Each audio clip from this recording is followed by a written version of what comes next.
Good evening, everybody. How's it going, Wired fam? Hope everybody's doing well. Who all we got on this evening? Let's see. We got Buck Chaser. What's going on, Buck Chaser? How are you, buddy? Who else we got with us tonight? I hope everybody's doing well. It is May the 20th at 9 p.m. and we are live at 9. Got Crickwater Crappie. How's it going? Glad to see you. Glad to have you. We'll give everybody a few minutes to get logged in, logged on. Hope everybody's doing well. Got some things to show you guys. I got some goodies this week. Got a couple, I'm going to call them gag gifts. I'm going to use them though. They don't know it, but I'm going to use them. So I'll get to that here in just a minute. Travis, what's going on? Addicted to hunting. Live at 8 in Louisiana, he said. That's right. You guys are an hour behind. Live at 9, live at 8, live at 7, 6, depending on where you're at, what time it is. Grant Bailey, how's it going? Ashley, how's it going? Welcome to another one, guys. I'm looking forward to it. I fished last weekend. I got some things to talk about this past weekend. I saw, well, some different type of fishing, really, this last weekend. I should have been doing a different type of fishing than I was actually doing, so we'll get to that too in a minute. Let's see. We got Grant Bailey. We got Phil Pickett. Hello. RPB, how's it going? Josh Hurst, welcome. Blake Hawk, welcome, sir. William Pettiford, how's it going? Good evening. So let's talk about a little bit about this weekend. Well, let's start with last weekend. Daniel McCurry, how's it going? Knox Vegas. Man, I hadn't heard that in a while. Knox Vegas. I used to live in Knoxville, so I'm all about the Knox Vegas. Matt Scotch, Lake Fork, Texas. Better come on. I know. All this talk about Lake Fork is getting in my blood. Blake likes my moon pie hat. We can check that out. Yeah, let me figure out where the camera's at. There it is. Moon pie. Guys, if y'all had never had a moon pie, shame on you. Y'all got to go get a moon pie. Moon pies are good. Banana moon pies are my favorite. I will eat banana moon pies all day, every day. I would gain a lot of weight if I ate banana moon pies as much as I wanted to. Thanks, Blake. Appreciate it. Who else we got? Matt Scotch. Robert Johnson. Hello. Daniel McCurry. And an RC Cola. You ain't lying. Moon pies and an RC Cola. Addicted to hunting. Yep, moon pies and RC Cola for him too. Travis said they don't taste as good now as they did 30 years ago. I don't know, Travis. Have you eaten a banana one lately? I can't get away from them. They're addicting. All right, let's talk about a couple. Things that I got this week that I'm excited about showing you guys. I think they were kind of gag gifts, but I'm going to use them because, hey, they were given to me, right? And then let's talk about this past weekend a little bit too. So I saw the lake set up a little different for me last weekend. I actually fished Tellico last weekend, and I fished brush and fished some docks and some different things. And I saw a lot of fish that were suspended. I mean, I'm going to go out on a limb and say that they were post-spawn fish without a doubt. I think spawn's petering out. It's in East Tennessee. It's cooling off, trickling away, whatever you want to call it. You know, I think that there was just too many suspended fish in the creek channel moving. A lot of fish, and I'm talking wads and wads and wads, hundreds and hundreds and hundreds of fish in every creek channel I went in. I should have been trolling and wasn't. I didn't even have my trolling rods, so I fished brush, and it was 2-3 here, 2-3 there, moved around a lot. Caught a lot of fish. Don't get me wrong, caught 50, 60 fish, but just moved and fished half the lake. I mean, it was a lot of moving, a lot of pitching, a lot of one fish, two fish, red fish, blue fish, if you will. So I'd say those fish are moving back out. They're going to set up post spawn pattern to early summer pattern very soon in East Tennessee. So that's what I experienced last weekend. Take that for what you will, but again, that was on Teleco, and I wish I would have had my trolling rods, because I felt like I could have probably caught 100 fish that day if I would have had trolling rods, just trolling the creek channels. So let's see, a couple comments. If you make it to Lake Fork, make sure you plan at least a day on Lake of the Pines. Yeah, Lake of the Pines is a good lake too. Grant Bailey said, I checked out the Crappie Cove at Gunny's on Tuesday. It was really nice to find bonehead baits. They were still putting stuff out, and we'll have to take a trip back there when they get fully stocked. That's I was actually there today, Grant. I went by there today, and they are looking good. Let me show you guys a picture of Gunny's. If you don't know where Gunny's is at in Maryville, it's off Broadway in Maryville. You can Google Gunny's Firearms, and it'll show you the address. But so there's a little bit of their store. You can see all the baits on the wall, rod holders, rod racks. They got shirts, they got hats, baits, they got it all. So go check out Gunny's if you hadn't been there yet. I agree with Grant. It's pretty cool. They got a lot of good stuff there. So check them out. Run by there, tell them Wired sent you, and they'll give you 10% off, okay? Mike Willard, hello. Crickwater Crappie Company said there were so many boats on Chick over the weekend, they probably got washed back out deep.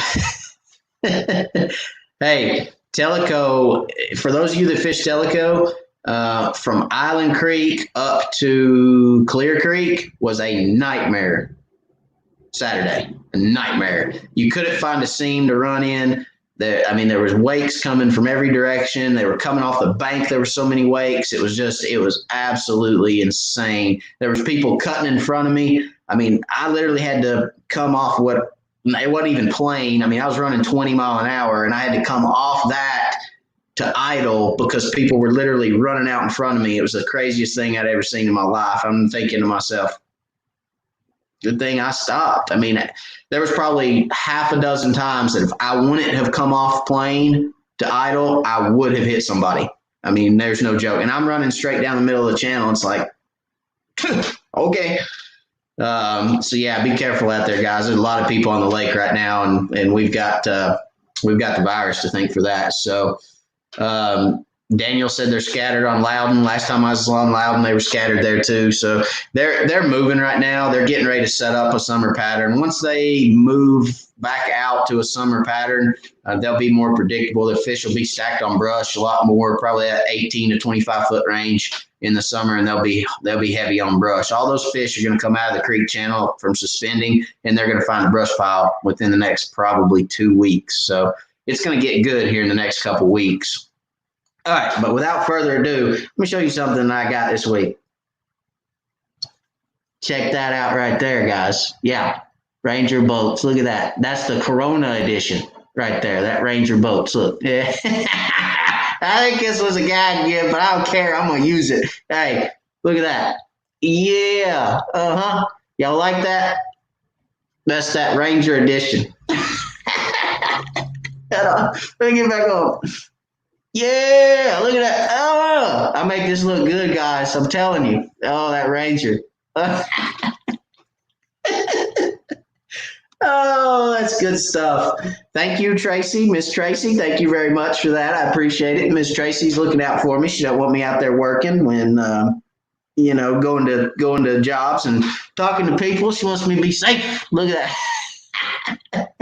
So anyway, that's what I really enjoyed that. I got a kick out of that. I appreciate it. But I love my Ranger boat. I'm telling you guys, I love my Rangers. Y'all know that. So anyway, that makes that worth wearing because it has the Ranger emblem on it. That's it. All right.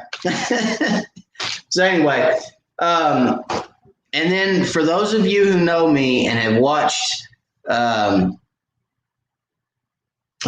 this channel long enough and are part of the Wired fam, you guys know my thoughts and feelings on these babies right here. All right, them crappie bites, them slab bites, them crappie magnet slab bites, the nibbles. You guys know my fishing partner is a nibble fanatic, okay? And he tells me earlier this week, he says, hey, I got something coming for you. And I thought, oh, okay. And he's like, if you don't want it, I'll take it. Don't worry about it. But I got something coming for you. I was like, okay, that's cool. Whatever.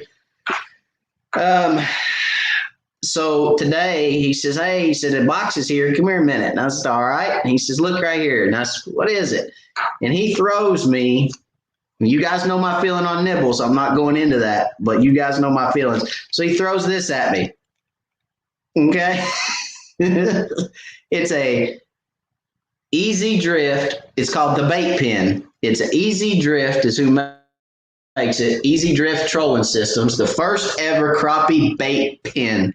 No more dripping, digging, or spilling. All right. And I got this thing. I got a chuckle out of this. This was pretty good. So I pull this thing out, right? It goes around your neck. It's got a lanyard on it. It's nifty difty. And it's a pin. Okay. And right up here in the tip of it, let me see if you guys can see this. There's your nibbles. Right up there in the tip. And then it's got this little slide right here on it that you slide up and down. So you put your nibbles, see them right there? It's like a Pez dispenser for crappie nibbles. I thought this was the coolest thing in the world. And again, I think it was a gag, but I don't care. I'm going to use it because I thought it was the coolest thing in the world. So guess what I'm going to start doing? Fishing with crappie nibbles because I got this thing. So I'm going to just to have something to use this on. And it is the coolest thing since sliced bread. So, you've got your little pin, you got your nibble, you got your bait, right? So it's just as simple as running that through and you're pulling it out. There you go. Run the hook through the nibble, pull it out, and then you slide this up. See that? Bam, there's your next nibble. You're just hanging around your neck. You can throw it in the floor of the boat. You can do whatever you want to do with it, but there's your nibble right there. I thought that was the coolest thing. I don't know. It's the little things, guys. It's the little things. I swear.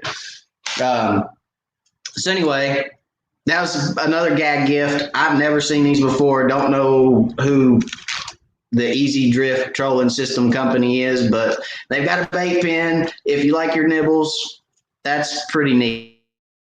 Okay. You got it right there at your disposal. You can run your hook through it right here. Slide it up like a Pez dispenser. You got another one ready. That's pretty neat. So anyway, I thought it was pretty cool. I thought I'd share it with you guys. Again, I think it was a gag gift, but I don't care. I'm going to use it. So, pretty neat little deal. So let's see. We talked about last weekend. I showed you guys the gifts I got. It was pretty cool. Thank you. Tracy, Darren, thank y'all for those. I know they were gag gifts, but I don't care. I like them. I'm using them anyway. I'm weird like that. Let's see. Who else we got on? Buck Chaser, looking sharp in the mask. Thank you. Eddie Gregg, hello, sir. Steven, hello. Travis, this weekend will be worse no matter what body of water you're on. Yeah, guys, if you're going to fish this weekend, it's Memorial Day weekend. If you are going to be on the water, please, please, please be careful this weekend. As anglers, we always see those releases that collisions on the lake and boats found with nobody in them and all these different things. And just every time you see it, you just ask yourself, could that be me? What happened? Could it have been avoided? Those things. Be safe out there, okay, guys? Use your head. I'll say this, I was on Lake Saturday, and there was a wake boat that went by some kayaks probably 30 feet from them and just swamped them. and I was coming up. He actually went to the left of me. I stopped because he was coming around the corner. There were some kayakers, and I had to stop so I didn't hit the kayakers when he come around the corner. And I stopped probably 100 yards from him. And then he went by him, and then I just kind of idled around him. And I apologized for him when I went by because I heard the ladies in the kayaks were just going to town about, how he swamped them and how he was a couple choice words and other things. And so I apologized for him and for everyone on the lake, and they appreciated that. But just use your head, be smart, be considerate, watch your surroundings. And, the goal is to go home the way you went to the lake. So if you're going to fish this weekend, please, please, please do so with caution. Be careful out there, okay? Robert Johnson said, I got your discount. At Fishing Specialties on a pole. Thanks. So you that don't know about the discount at Fishing Specialties, if you use the discount code WIRED at Fishing Specialties on a LiveScope pole, you get 10% off your order. Okay. So use the discount code WIRED at Fishing Specialties to get 10% off. And we appreciate them for doing that. And again, I every time I talk to somebody about partnering with the channel, I tell them I want that for you guys so that you guys can get, the benefit of that as well. So I'm glad you got that, Robert, and I hope it helped, buddy. And I hope you like your Fishing Specialties pole because they are a great, great system. It's a great pole, and it'll last for years. So Daniel said, I need a G3 mask. I don't know. Daniel, I don't know where that came from, to be honest with you. For those that didn't see my Ranger boat mask, I like it.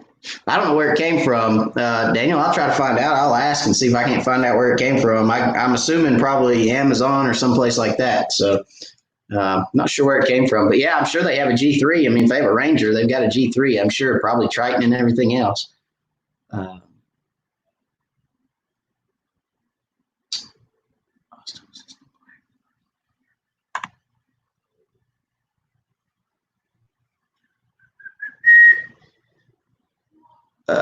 Steven said, Pez, too funny.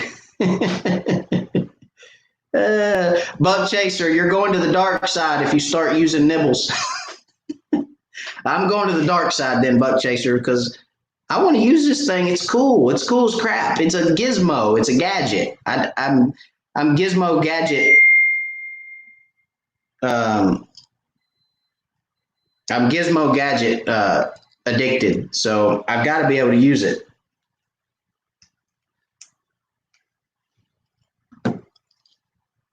Todd Richardson said, works best after the nibbles are a few days old. I didn't know that. I'll try that. I've been playing with it around the house. It's actually worked really well. I'm putting the crappie magnet slab bites in it, and I hadn't had any issues with it yet. And I've been pulling them out and throwing them at my kids and all kinds of other stuff. So, hey, but I'll try that. Todd, thank you.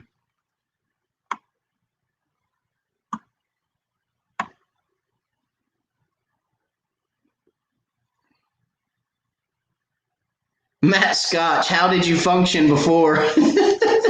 That's pretty good. I don't know, man. I don't know that I've ever functioned properly.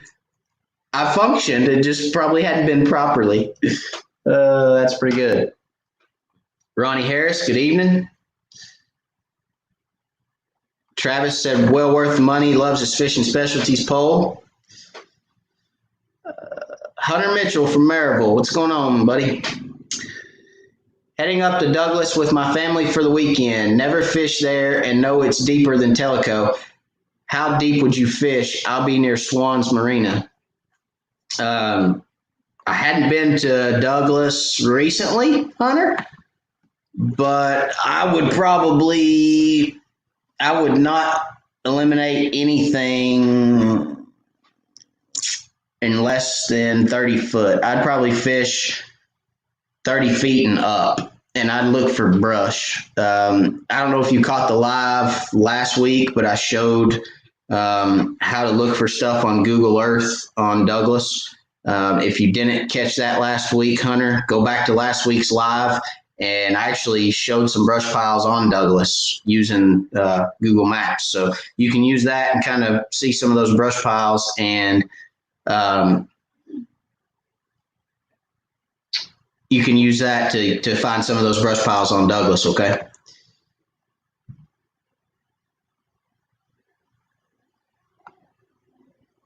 Here's a good question.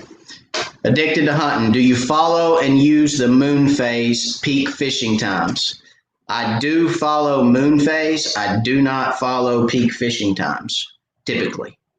I'll look at them, but I won't necessarily live by them.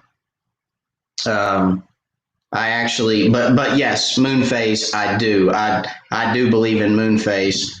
I don't know. So with moon phase, I do, like I said, I literally, or I mostly follow, sorry, my wife was asking me a question. Sorry, it threw me off. I do follow moon phase, and mostly during spawn. Most of the time, a full moon is going to set fish up to spawn. So on the full moons, that's when I kind of look for fish to be shallow. And again, full moon, new moon is mostly what I'm looking at. Quarter fulls, half fulls, don't really feel like their fish are affected as much as a new moon or a full moon. But yes, I do watch moon phases. If I had to pick, I would rather fish a full moon than a new moon. I do enjoy fishing during full moon. I believe that gets the fish a little more energetic, gets them moving around a little bit more. But I don't live and die by moon phase or peak fishing times. Definitely not peak fishing times.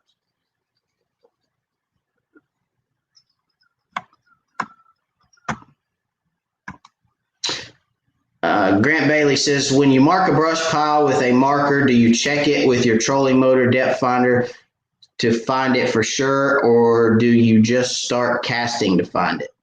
That's a good question, Grant. So the way I mark brush is I will idle over. If I have the brush marked with a waypoint, I will idle over that brush and throw a buoy on it. As soon as that brush pile appears on the screen, is typically when I'm tossing that buoy. And then what I will actually do is I will actually circle back around and hit it from a second direction. So if I'm running north and south, when I throw a buoy, I will actually circle back and hit it east and west. And when I hit it east and west, I'll run right next to the buoy marker, and I'll actually I'll put the boat in neutral, and I'll shut the motor off about 25 feet before I get to the brush pile. So I like to look at brush piles from both angles before I start fishing them. And like I said, when I go across it that second time, I will actually cut the motor off, drop the motor in neutral, drop it in neutral first and then cut it off, and just idle or just coast across the brush pile. And really, I'm looking like you're, I think, insinuating is I'm looking, did I get the buoy on the brush? And also I'm looking for fish to see what side they may be set up on, or is it 15 foot this way, 15 foot that way? But when you have LiveScope, you don't really have to do that anymore. You can throw a marker out and then flip around, put your trolling motor down, look at it with LiveScope. So, Steven, where you at, buddy? Here you go. Steven, thank you for the super chat. Listen to the wife, he says. Yeah, I appreciate that, Steven. Yeah, the wife knocks on the door, you listen, okay? Thank you, Steven, for the super chat. I appreciate that, buddy, very much.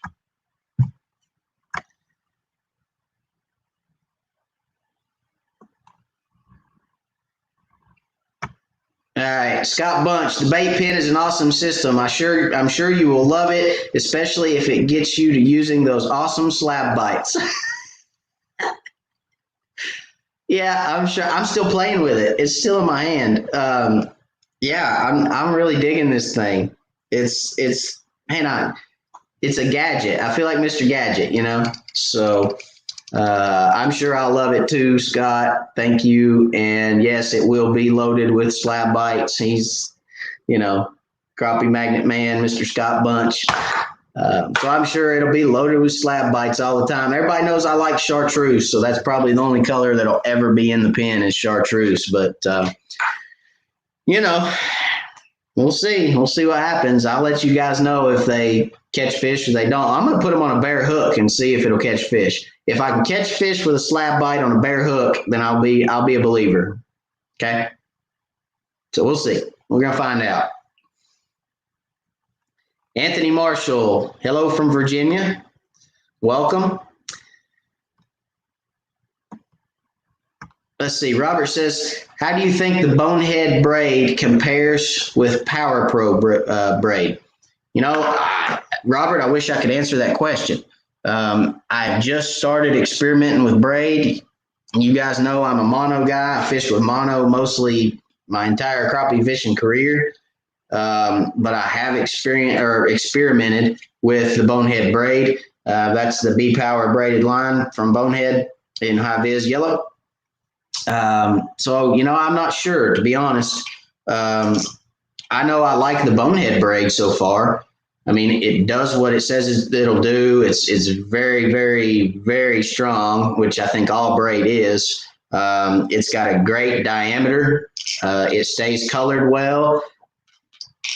I've used it for, I don't know, the rod that I have it on has been spooled for a couple months, and I use it just about every time I go fishing at some point. So it hadn't faded. It has started to kind of fade. Some of the colors starting to come out of it, but for the most part, it's still yellow. So, you know, as far as it comparing to the Power Pro, I'm not real sure, but I do like the Bonehead braid. I'll get some Power Pro and try it and see if I can answer that question maybe next week or something. But right now, I'm not sure.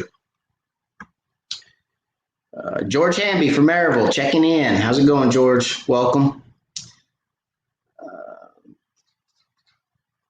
Hunter Mitchell says, the marinas in 45 feet of water, would you rule out any depth when fishing marinas? No, I wouldn't, Hunter. Douglas is one of those lakes that fish can suspend in 60 feet of water, 4 feet deep.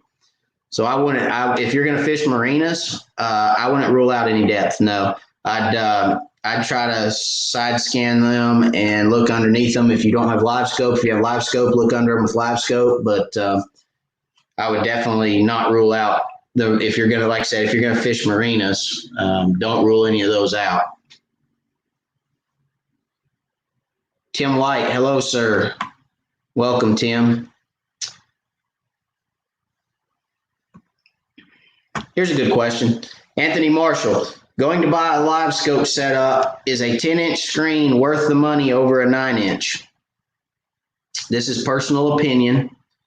This is a very personal opinion question and answer. I do not believe it is, no. For the extra money that you have to pay for the 10-inch, the 9-inch is just as sufficient. Again, no hate mail after this, please. But I fished with a 12, I fished with a 10, and I fished with a 9. I have a 9 on my boat. My partner and I have a 9 that's in a portable bag that we use for tournaments. And we also have a 12 that we use that is wired into his boat. So I've seen all of them. And like I said, I fished with a couple guys that had a 10. I don't think for the extra money, the inch of screen, I think if you're going to spend the extra money, get the 12 if you can afford it. And if you can't afford the 12, go with the 9. I think you'll be just as happy. That's my personal opinion.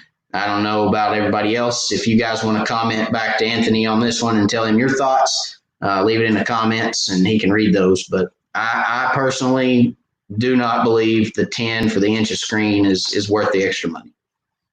You're going to get a good picture either way. I guess is my thing. All right. George says, I hit Crappie Cove up today at Gunny's. They are getting some gear in there. Yeah, they are. I showed a picture just a minute ago, George. They're getting some stuff. So they are loading them shelves up. You guys go check them out. Gunny's in Maryville. They've got what you're looking for.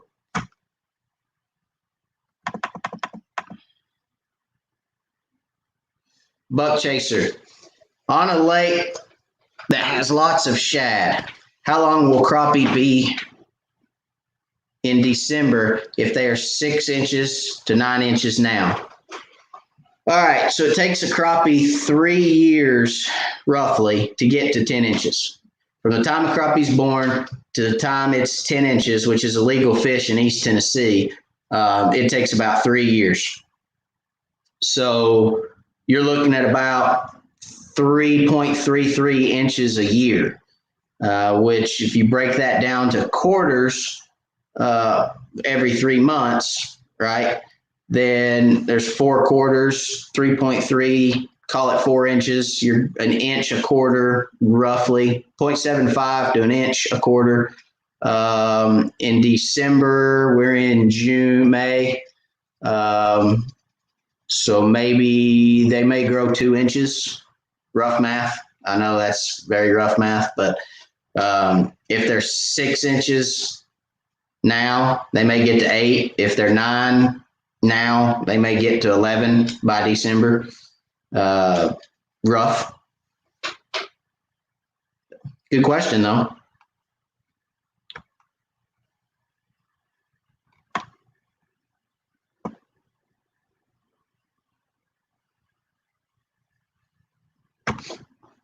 Addicted to hunting. I watched your video on bait color selection for clear to stained water. Do you adjust bait color for sunny, cloudy days? Some, not much. If water's clear, water's clear. If it's muddy, it's muddy.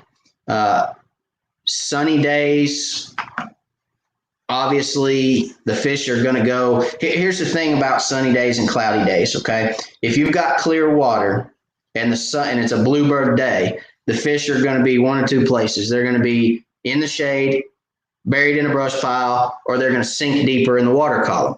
Because on a sunny day, if you've got 12 feet of light penetration on a sunny day in clear water, and then there's only 6 feet of light penetration on a cloudy day, then the fish are going to move up and down in the water column to get that visibility or that shade that they're looking for.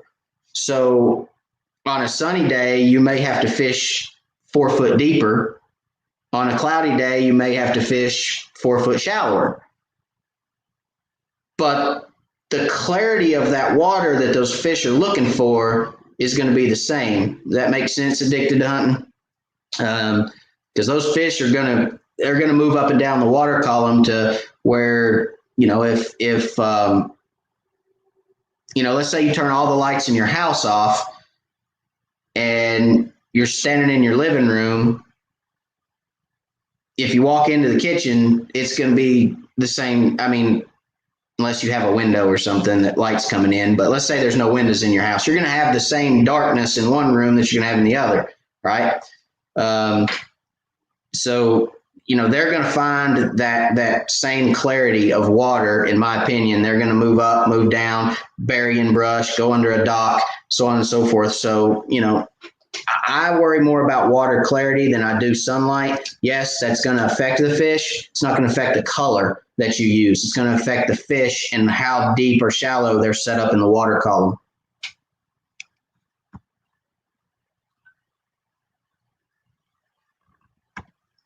George Hanby, how deep can you catch crappie and not hurt them? That's a good question, George, and that's a very loaded question. A lot of things dictate the answer to that question. So I've caught fish in 30 foot of water and put them back and they're fine. I've caught fish in 20 foot of water and pulled them up and they're dead by the time they get to the surface. So a lot of things I mean, that's a very loaded question. There's a lot of things that that play into that answer. Water temperatures is just, yes, depth. I've got a fly flying around my face, or a gnat. It's driving me nuts. A lot of things play into that, not just depth. Depth is a part of it, but it's very loaded. So are you catching them and throwing them back? Are you catching them and putting them in a live well? If you're catching them and putting them in your live well and you're trying to keep them alive in a live well, my suggestion would be to do one or two things. Rather fizz the fish. You can get a fizzer and learn to fizz them, or you can put them in the live well with a fin clip that holds them upright, and they'll naturally belch that air out of their bladder in your live well. And then after 30, 45 minutes, they'll sit perfect up and down in that live well and it won't affect them. But time of year, water temperature, depth, that all affects that. If the fish has eggs, if a female fish is full of eggs, she's going to try to turn upright every time, because those eggs are making her more buoyant. So she'll roll, and big fish are the worst, especially when they're full of eggs. But anything below about 25 feet, when you pull those fish up, it affects them. It can hurt them. About 25 feet and below is generally what I see is the biggest problem area, starting at about 25 feet deep. Now, if you're in 25 feet of the water and the fish are suspended at 18, you can catch those fish and pull them up, throw them right back, and it's not going to hurt them any. It's when they get suspended below 25 feet that it starts hurting them. But I don't fish much deeper than that most of the time. Around here, George, you shouldn't have to really fish more than about 18 to 25 feet year round to catch fish. So they are fish deeper than that, but there's also a lot of fish shallower than that too.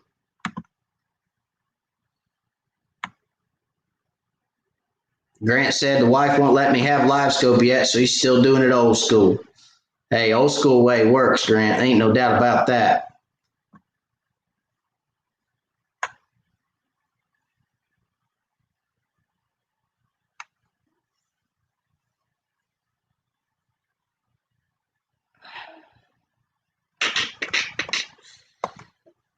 Ashley said, I recently got a Tarova with spot lock. Been watching some of your older videos, and I've never noticed you using it. Was curious if there was a reason if your trolling motor has spot lock.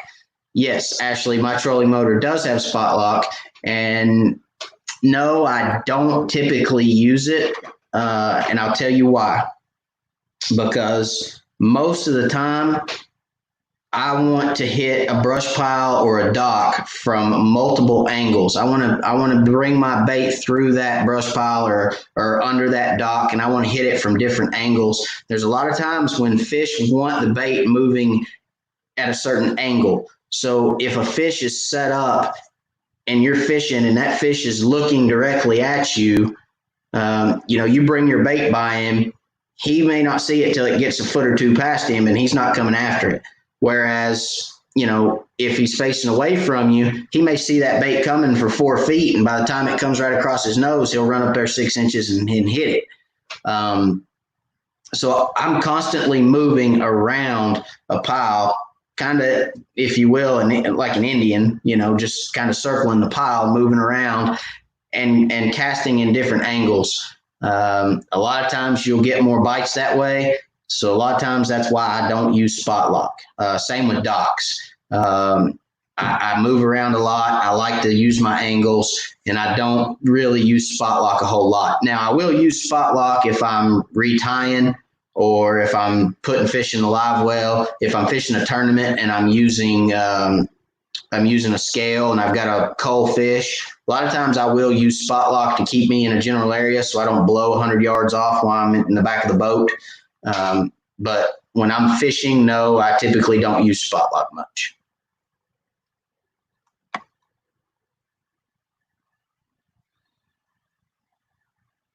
Travis says, I've never caught crappie with a nibble. For stubborn crappie, I use a minnow on a jig or a piece of crappie. Piece of crappie? Like a piece of meat from the crappie, Travis? Or what are you using there? What are you talking about? Jamie Parton, hello. Travis says it's really personal preference on screen size. George said a 12 would be his choice.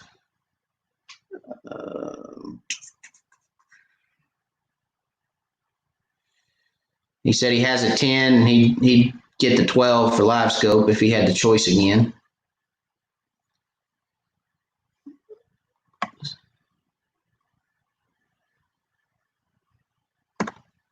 Daniel McCurry.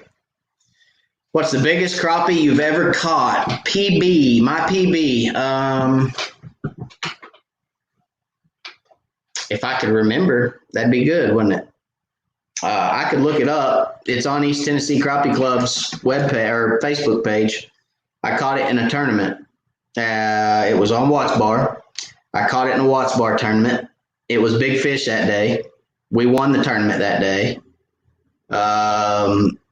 It was 263, I think, without looking it up.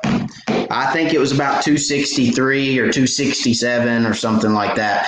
That's my personal best. And like I said, that was caught in a tournament and weighed on tournament scales. So that's a big fish.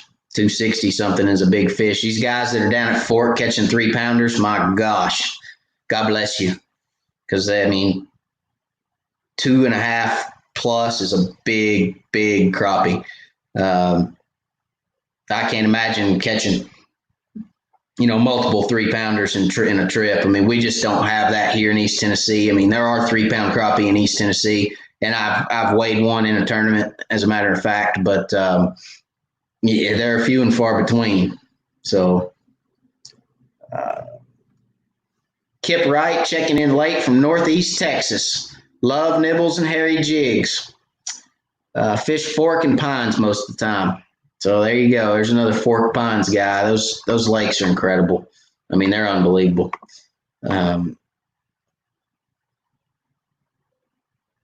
Anthony Marshall, has anybody used LiveScope at night? If so, how good does it work? I haven't used it at night. My night fishing's about over for me until my kids get a little older. As I said last time, somebody asked me about night fishing. It's hard to fish all night and kids keep you up all day. So I haven't used it at night. I've seen some people online using it at night, Anthony, and it seems to work the same as it would during the day. I don't think it doesn't depend on light. So it's all sound waves that are going through the lake. So I'm sure it works great.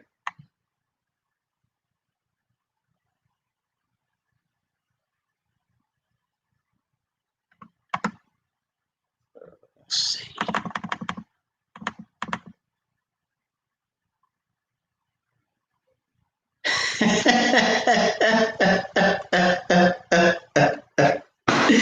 Addicted to hunting. Just bought the Pez dispenser. You're a bad influence. Can't wait to get it. I swear it's the coolest thing, ain't it? I don't know. I mean, how much you pay for that daggum thing? Like I said, this was a gift. I have no idea. But those things, hey, for your crappie nibbles, that's cool as crap right there. I mean, you slide this little thing up right there, boom, there's your nibble. Right there, ready to go. Stick your hook through him, pull him out, throw him in the lake. That's pretty cool. So anyway, you have to let me know how you like it. I'm glad I could spend your money.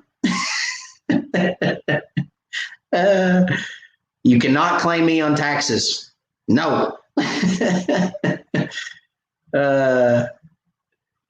George Hamby, let's see, Buck Chaser. George Hamby caught some crappie today that were 25 feet deep and air bladder was protruding out the mouth.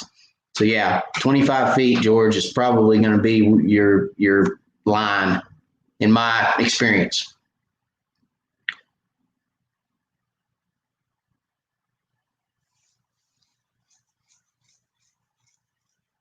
Let's see.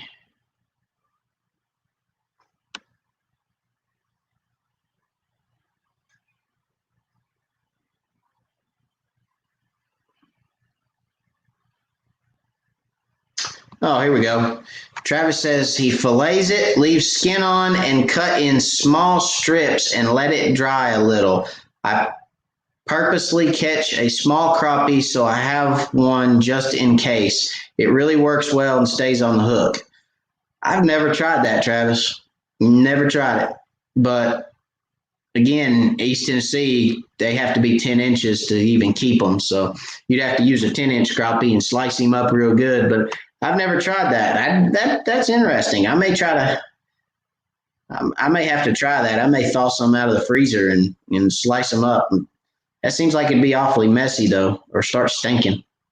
Knowing me, I'd leave it in the boat and it'd start stinking, and then I'd go out there to go on another trip, and it'd be rancid. There'd probably be stuff all. It'd be. I'm not gonna go into detail. It'd probably be nasty. Yeah, probably would.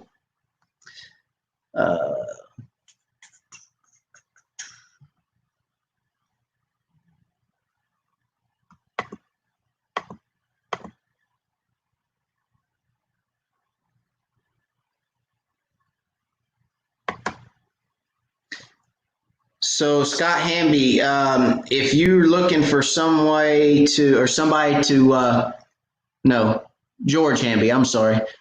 Scott Bunch said, George Hamby, if you look up Scott Bunch on, is it YouTube? Yeah, here we go. Look up Scott Bunch crappie on YouTube, and there's a video on how to fizz crappie. So if you look up Scott Bunch crappie on YouTube, guys, there's a video on there how to fizz. B&M actually makes a fizzer that you can get.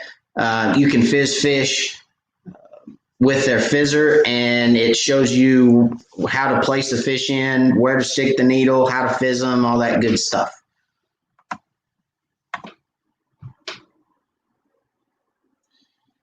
Thank you, William. Yeah, guys, hit that like button. Don't forget to hit the like button. If you're on watching right now, smash that like button for me, please. Thanks, William. I appreciate you reminding me, buddy.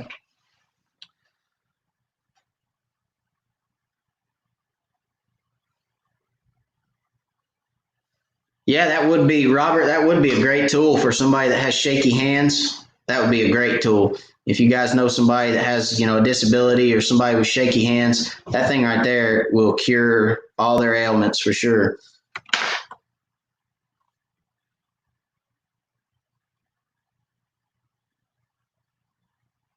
Mike Brandon said, I have to admit, I looked at one, but the Gadget is $19.95. That's expensive, little joker, isn't it? Dang. Hey, but that'll come in handy right there. I mean, that thing right there, that'd save you some time on the water and frustration too. Dropping them little nibbles all over the boat.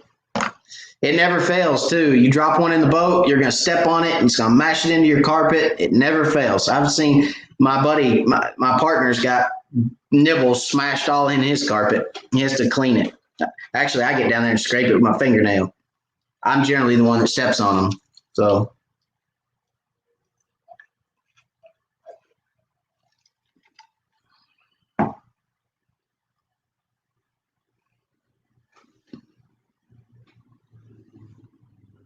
All right, here's a question. Matt, here in Moore, Oklahoma, if all you're going to use LiveScope for is scanning brush piles, forward scans, not side imaging or down imaging, what graph would you buy? I will have hummingbirds on console and bow. Let me read that again.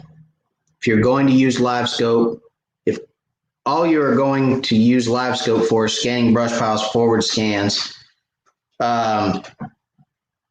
Brad, like everybody else said, that buy the unit that you can afford.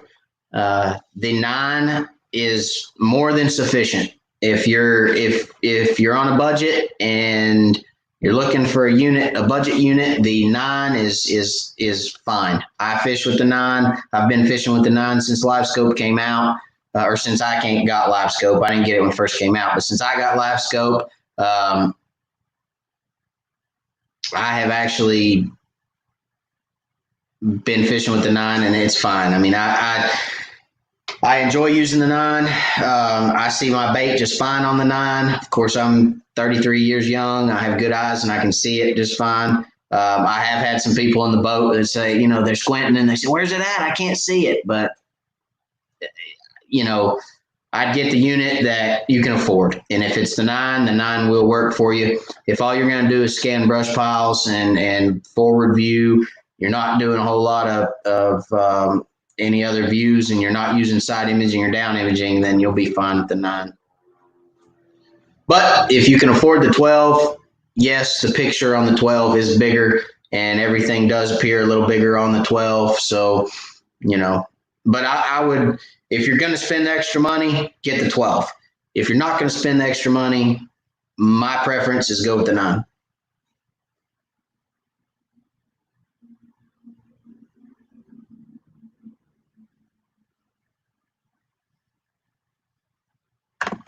Oh, okay, Travis, I got you. Don't take the skin off the fillet. Fillet it, leave the skin on, let it dry, and then cut it up into pieces. I got you.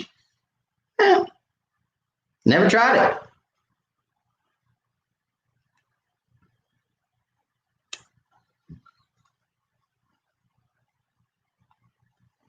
it. Tim Thorne, where to look for post-spawn crappie? I'm at Lake of the Ozarks. If I was at Lake of the Ozarks looking for post-spawn crappie, it'd be on docks. I'd be fishing every dock on that lake that I could get to. I know that Lake of the Ozarks has a ton of docks on it, and I know that there are a ton of fish on those docks on Lake of the Ozarks. So if I was to load my boat up and come to Lake of the Ozarks tomorrow, I would fish docks. That's all I would do is fish docks. If you can find brush in the mouth of the creeks or quarter of the way in from the mouth of the creek in the creek channel, I'm not familiar enough with Lake of the Ozarks and the depth contours to know if that's decent water or not. That may actually be too deep on Lake of the Ozarks, because Lake of the Ozarks is a very deep lake to my best of my knowledge. Again, if I was going to go there tomorrow, it'd be docks. Post-spawn crappie, you're going to set up on docks, especially as the water warms up and they have the opportunity for shade. They're gonna load up under docks. And post-spawn crappie are going to group back up. So there's going to be, when you find fish under a dock, you're going to find a bunch of fish under a dock.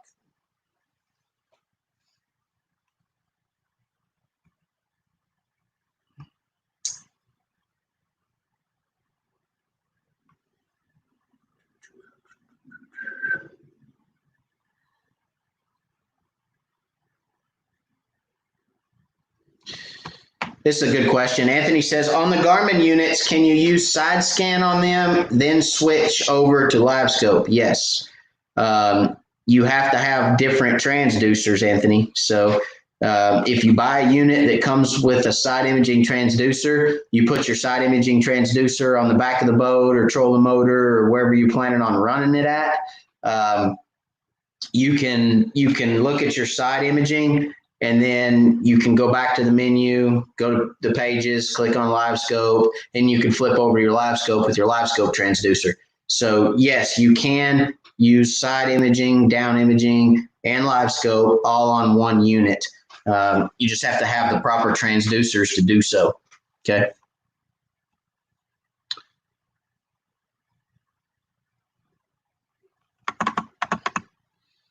Matt Scotch says 1022 and 1222 are plain models for LiveScope only. That's correct. So Anthony, if you buy a 1022 or a 1222, you cannot use those models for side imaging or down imaging. The models that I'm speaking about are the EcoMap series, the Ultra series, the Plus series, anything that is side imaging capable. So if it's an SV unit, if it's like the EcoMap that I run is a 93 SV. SV stands for side view. So I do have an additional side view transducer. You have to make sure that you buy a unit with a side view transducer, then purchase the LiveScope transducer extra. Okay. So if you get the 1022 or the 1222, those are LiveScope only.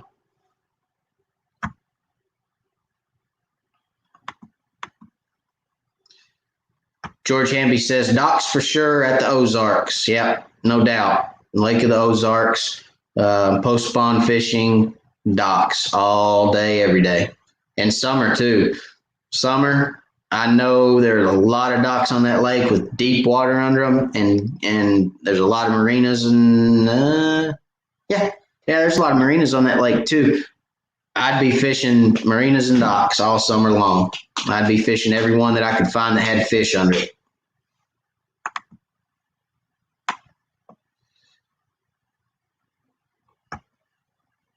Daniel said, boat traffic got so bad on Loudon, my son and I docked the boat at Fox Marina and caught 50 plus off the dock. He said it felt like cheating. Did you tell him it felt like catching? Doesn't feel like cheating, feels like catching, son. No, I mean, docks and marinas, guys, are going to get good as the water warms up. Those fish are going to be, well, for multiple reasons. The fish are going to be in warm water. They're going to be looking for shade, for cooler water. They're going to find it under docks, okay? They're also going to be wore out, wore down, slap out after the spawn, and they're going to be looking to feed. And there's always bait around docks. There's always bait fish around docks. So they're going to be able to find cool water. They're going to be able to find shade. And in a lot of instances, for us in East Tennessee, we're on our lakes are basically a river system, Tennessee River. And yes, they are dammed and they are reservoirs. They're created by TVA, Tennessee Valley Authority, created the lakes, but they're still all a river system. So when they open those dams up and they're sluicing water, there's current. A lot of times docks will act as a current break too. So you've got bait, you've got cool water, you've got shade, you've got for them to ambush and to cool the water off. And they can use them as current breaks. So after the spawn, when the fish are tired, it's a win-win-win-win. There will be fish on docks, and that'll last all through the summer. It's just a matter of like I said, what depth docks you're looking at, what depth the fish want to be in. But when you typically find a dock on your lake or your body of water that's holding fish, you can bet that they're going to hold on similar depth docks across the lake. There's some docks that's not the case. If there's structure and things of that nature on a dock, and sometimes there are some docks that'll set up a little different if they have a really big creek arm that swings right up next to them or something. But for the most part, if you find a dock that's got 12 foot of water under it and there's fish under it, you can replicate that or duplicate that over the lake. If you can find other docks with 12 feet of water, they'll hold fish. So Robert, thank you for the super chat. I appreciate that. Another installment on new trolling motor. Let's talk about that a minute, Robert. I've actually been looking for that trolling motor, and I've told you guys, I've updated you every time I've done a live. I've updated on the trolling motor that I'm going to be buying, but I can't find the one I want. I've got to buy one with a daggum. I run Lowrance's. Everybody knows I like my Lowrance units, but I've got to buy one with a down imaging mega transducer just to get one with a 60-inch shaft. They don't make a unit with the UHD transducer in a 60-inch shaft anymore, or you can't get it. They'll make it, but you have to pay to have it specially made. And it's like, why would I pay to have it specially made when I can buy one straight off the shelf? Doesn't make any sense. And it's the same cost. It's $500 extra to have one specially made, and it's $500 extra for the one that has the mega transducer in it. So I don't know. Maybe I just buy the one with the mega transducer, and if I ever have to resell it, maybe somebody with a Humminbird will buy it. I don't know, but thank you for the super chat. I appreciate it very much, Robert. Got another one. Anthony Marshall, thank you for the super chat, sir.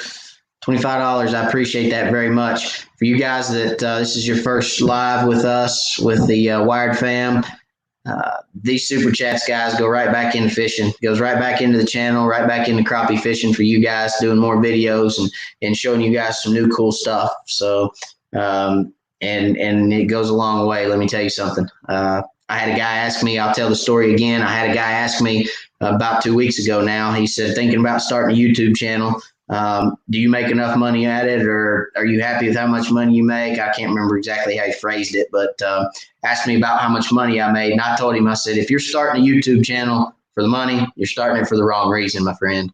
And, you know, I told him I started my YouTube channel to help people catch more fish and to be a blessing to other anglers and share the knowledge that I have, the little bit that I have, share that with you guys, and hopefully it helps. And that's the reason I started this channel, and that's how I'm going to stay. And I told him, I said, I spend 3 to 1 in what I make on YouTube. Trust me, YouTube, that's why I still work a full-time job, guys, because I can't afford to quit.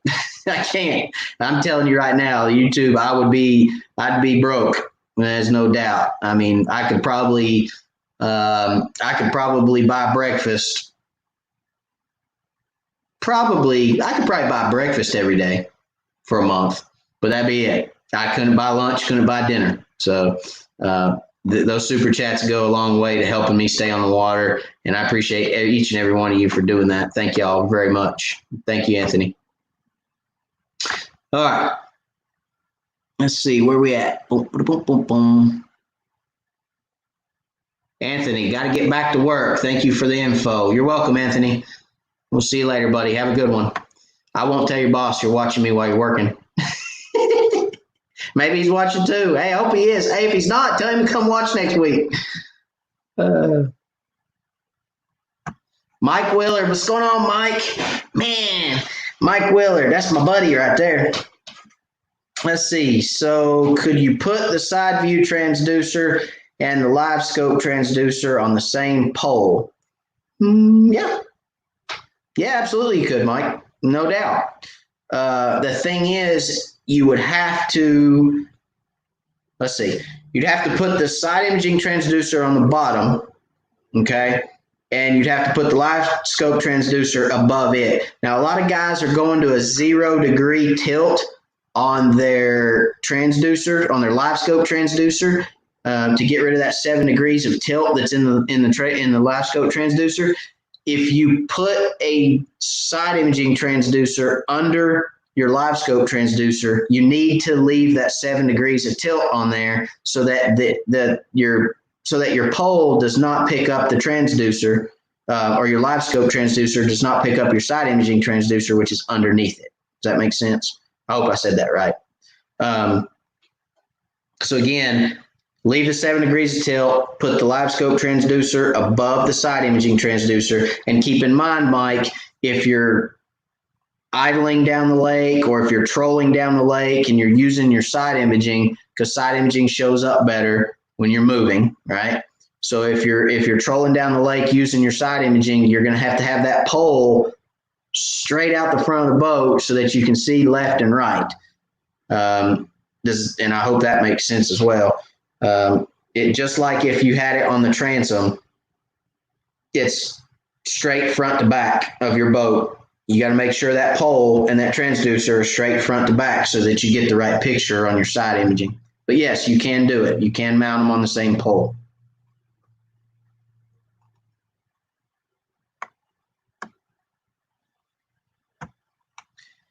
Ashley, do you ever fish the headwaters of lakes where the rivers meets the backwater? If so, does your approach change as far as what you look for in structure, what depth you target them, etc.? Thanks. So in East Tennessee, Ashley, the further up the river you go, typically the cooler the water is going to get. So let's take, well, I take that back. Depends on what river you go up. So if you go up, let's take Watts Bar, for instance. If you go up to Tennessee, they're pretty much going to fish the same way all the way up to the dam. Once you get up to the dam, you're going to probably fish a little shallower because it's not as deep. So you're going to fish shallower in a lot of spots. It's still pretty deep up there, but a lot of spots are shallower than let's say above the dam. So below the dam, shallower than above the dam, right? So that's if you're going up the Tennessee, if you're going up the Tennessee River. If you're going up, say, the Clinch River, hang on one second. Let me come back. I saw a super chat come through. Sam Lane, been fishing for 48 years. Teach this old dog some new tricks. Thank you, Sam, for the super chat. I appreciate it. And I'll try. We'll see. So let's go back here, Ashley. So let's see. Where were we? Far as what you look for in structure. If you're going, let's say you're going up the Clinch River on Watts Bar. Okay, the further up the Clinch you go, the cooler the water is going to get. The cooler the water gets, the shallower you want to fish. Okay. As I go up the headwaters, into the headwaters and into the backwaters, I'm going to start looking shallower because typically on most of the rivers, it's going to get it's going to get cooler. And I'm going to go up shallower and look for those fish shallower because it's cooler water. They'll suspend shallower, bait will be shallower. Everything's going to be shallower in cooler water. So that is the way that I would approach it. Would I still fish the same type structures? Maybe. I am going to look for brush, okay? And I am going to look at current breaks. So the further up the river you go, the more it's going to fish like a river. In the main lakes, I'm looking for open water brush piles. I'm looking for stuff mouths of creeks, creek channels. I'm not taking into consideration a whole lot into current in the main lake because a brush pile in main lake current is going to act as your current break. The fish will a lot of times set up on the down current side of a brush pile if there's current. In a river, they still may not, they may not sit on that brush pile out in the middle of the river at all because there's going to be a lot of current rolling down that river. And the further up you get towards the dam or the further up into the headwaters of that river you get, the more the current's going to affect the open water. So what I do is I look for those current breaks. A lot of time if you can get a small pocket with a little point and you can get behind that, the fish will stack right behind or right at the end of that current break. I wish I had my computer ready where I could show you some of that, Ashley, but just think to yourself, you've got a river that's flowing north to south. That's running north to south, and that water's rushing down. And as you come down, you've got a pocket that comes off of it, okay? Water's coming down. You've got a pocket with a little point, okay? Right on the back side of that point, right in here, is going to be a current break. And a lot of times when that river's running, you can pull up in those current breaks and you can cast up into those current breaks and let that jig fall and the fish will be stacked in those current breaks. Or right in the mouth of that pocket, a lot of times they'll stack up too when the river's really running. So don't ignore current breaks. Current breaks are a type of structure in the river, okay?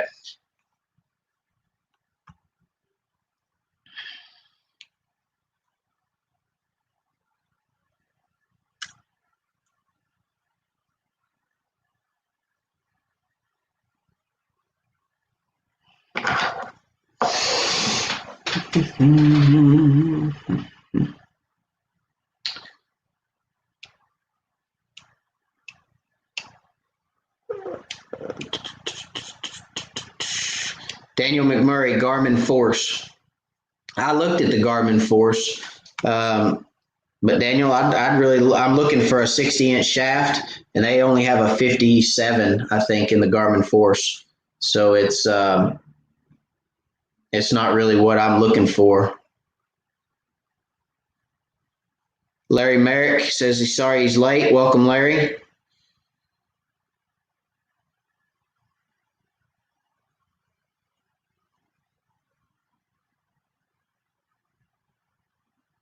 So Larry wants to know if the boat traffic affects the fish.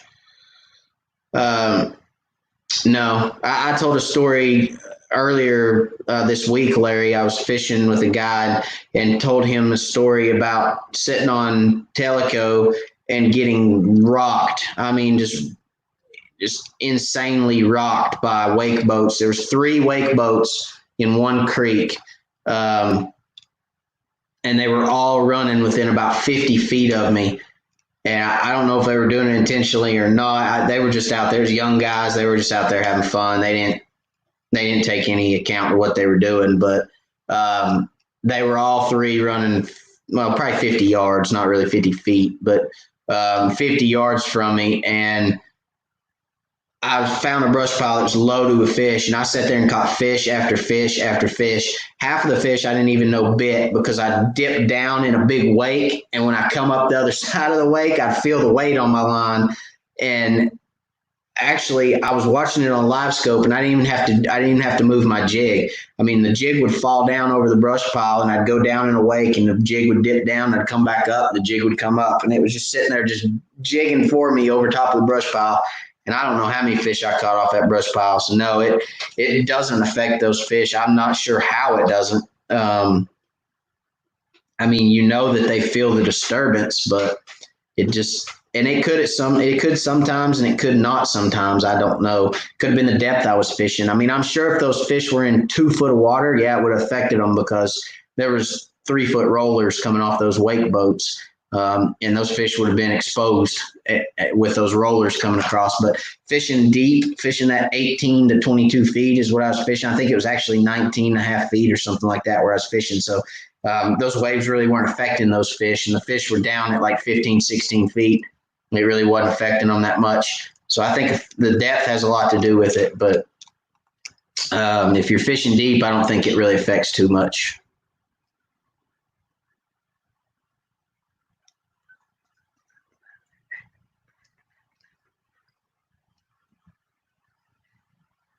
Grant Bailey wants to know Watts Bar not so hot for docks till fall then. Grant, that's just my experience. My experience on Watts Bar in the summer with docks is that you will find some on docks, but there's not as many blackfish. Typically, you're going to find more blackfish, Grant, on docks than whitefish. Black crappie more than white crappie, excuse me, on docks. In Watts Bar, where 4 years ago there was a lot of black crappie, there's not as many black crappie on Watts Bar as there used to be. And I've found that if I'm going to fish docks in the summer, I'm going to be more successful on Chickamauga, Loudon, Tellico, or Douglas. Douglas has fish on docks in the summer too. That wouldn't be my first choice. Douglas wouldn't be my first choice. If I was going to fish docks, first choice, it'd be Chickamauga for docks in the summer without a shadow of a doubt. Because Chickamauga has more blackfish in it than any lake in East Tennessee, and they stack on docks. You can catch fish on docks on Watts Bar in the summer, and I will look at docks, but there's not as many on Watts Bar that'll hold fish in the summer as there is on some of the other lakes.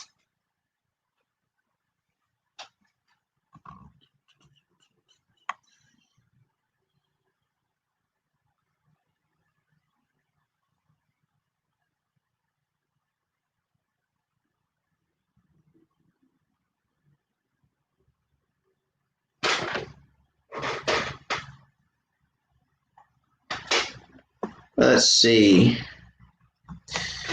What are the pros and cons 0 degree versus 7 degrees on LiveScope transducer? Good question, Buck Chaser. So let me see if I can explain this correctly. The 7 degree offset was originally designed by Garmin because Garmin's thought process was that guys were going to mount the transducer on their trolling motor. So I'm going to use my nifty difty pen again to demonstrate this. So if you have, I need something else. There we go.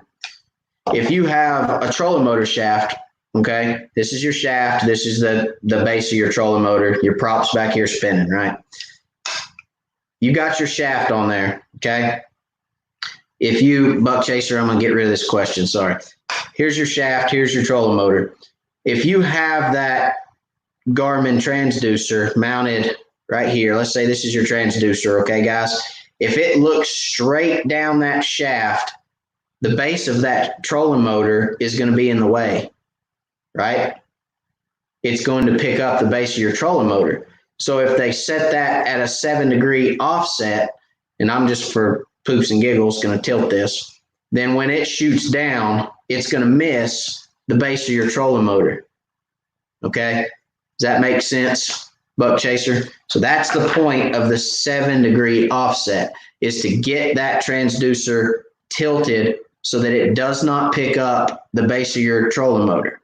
Now, when guys started mounting that transducer on a pole, the 7 degrees of offset does a couple different things. And I noticed this myself, and several other guys, Scott Bunch is one of them, noticed that in deep water, like we like to fish in that 18 to 25 foot range, you'd cast your bait out, it'd hit the water and you'd see it. And as that bait fell, you would start losing the return of your bait as it got deeper. The deeper it got, the more you lost the return. Well, that's because there's a 7 degrees of offset. And as that bait falls here and it's picking it up, it's getting further and further away the image of your transducer. So you'd have to turn your pole a little bit, turn your pole a little bit, turn your pole a little bit as that bait fell so that you could keep that bait in the sonar cone. Now, that's the whole purpose of the 0 degree offset, was that you can get that transducer perfectly vertical to where if you see your bait at the surface, you'll see it all the way to the bottom and you never have to move your transducer pole. So that's the purpose of the 7 degrees and the 0 degree offset, the one from Garmin and the one that everybody went to when they started putting it on poles. And that's the pros and cons. So if you're fishing with the 7 degree offset, as you fish deeper, you're going to lose some of your return as the bait falls. If you can see it at the top of the lake, you're going to lose it a little bit as it falls down to the bottom of the lake, and you're going to have to turn your pole a little bit. That's the only pros and cons I know. For the 0, you'll never lose your bait as long as your boat's not moving. And for the 7, you're going to lose it a little bit. So it just depends on how you set your unit up, how you set your transducer up, personal preference, where you want to put it on a pole or on the trolling motor. Sam Lane, I grew up on Watts Bar, know a certain portion of the lake well. That fact has prevented me from investing in electronics. How do you recommend getting started with Fish Finder? Sam, what do you want to do, buddy? Are you wanting to upgrade to side imaging? Are you wanting down imaging? Are you wanting LiveScope? Are you wanting, what is it you're looking for? If you're looking for, I can tell you what I run. If you're looking for a good side imaging unit, the HDS series from Lowrance is, in my opinion, one of the best you can buy.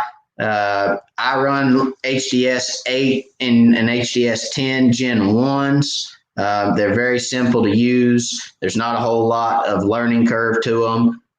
Most of the time you can plug and play those units as long as somebody hadn't been in there and just really jacked them up.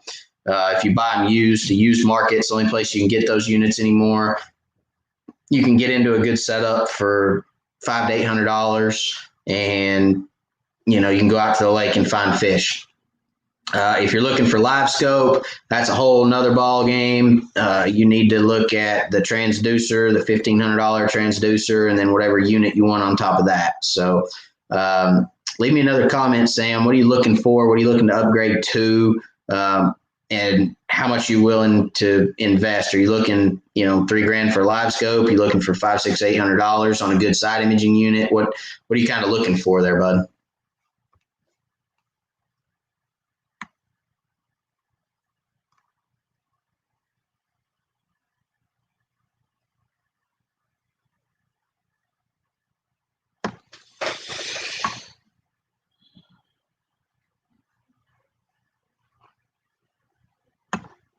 Robert said Garmin's supposed to be coming out with a longer shaft. They've not said when yet. So they're supposed to be coming out with a longer trolling motor shaft. That would be good. I will say this. I put my foot on a Garmin Ghost the other day. I think it's a Ghost, right? Isn't that what it is? Let me go back up here. Force. I'm sorry. I don't know why I was thinking Ghost. That would be Lowrance Ghost. All these different trolling motors. I put my foot on a Force the other day on the pedal. I was at Bass Boat Electronics in Lenore City, or not Lenore City, in where are they at? Louisville. Yeah, in Louisville. I was at Bass Boat Electronics, and they had one there, a display set up. I put my foot on the pedal. I'll be honest, guys, for $3,000, I don't like their foot pedal. I don't know if you guys have felt that foot pedal yet or not, but that foot pedal, oof. And you guys know I use my foot pedal most all the time, so it's real rough. It's almost like there's sand in it. It's just, I'm not a big fan of it, and for that reason, I probably wouldn't buy the trolling motor. I like that it's brushless. I like that it's quiet. I like that it's, probably lasts longer. It probably has more thrust. I like all those things, but I have enough thrust with the Minn Kota, so I don't need more. I need something that's going to fit my feel, and that foot pedal on that motor doesn't. I'm sorry, and I hope that Garmin looks at that and maybe changes that a little bit. They may not. They may say it's good enough. I don't know, but for me, that foot pedal is just not the best. If you've had an Ultrex and you put your foot on an Ultrex and then you go to that foot pedal and put your foot on it, you'll feel a difference. I promise you that.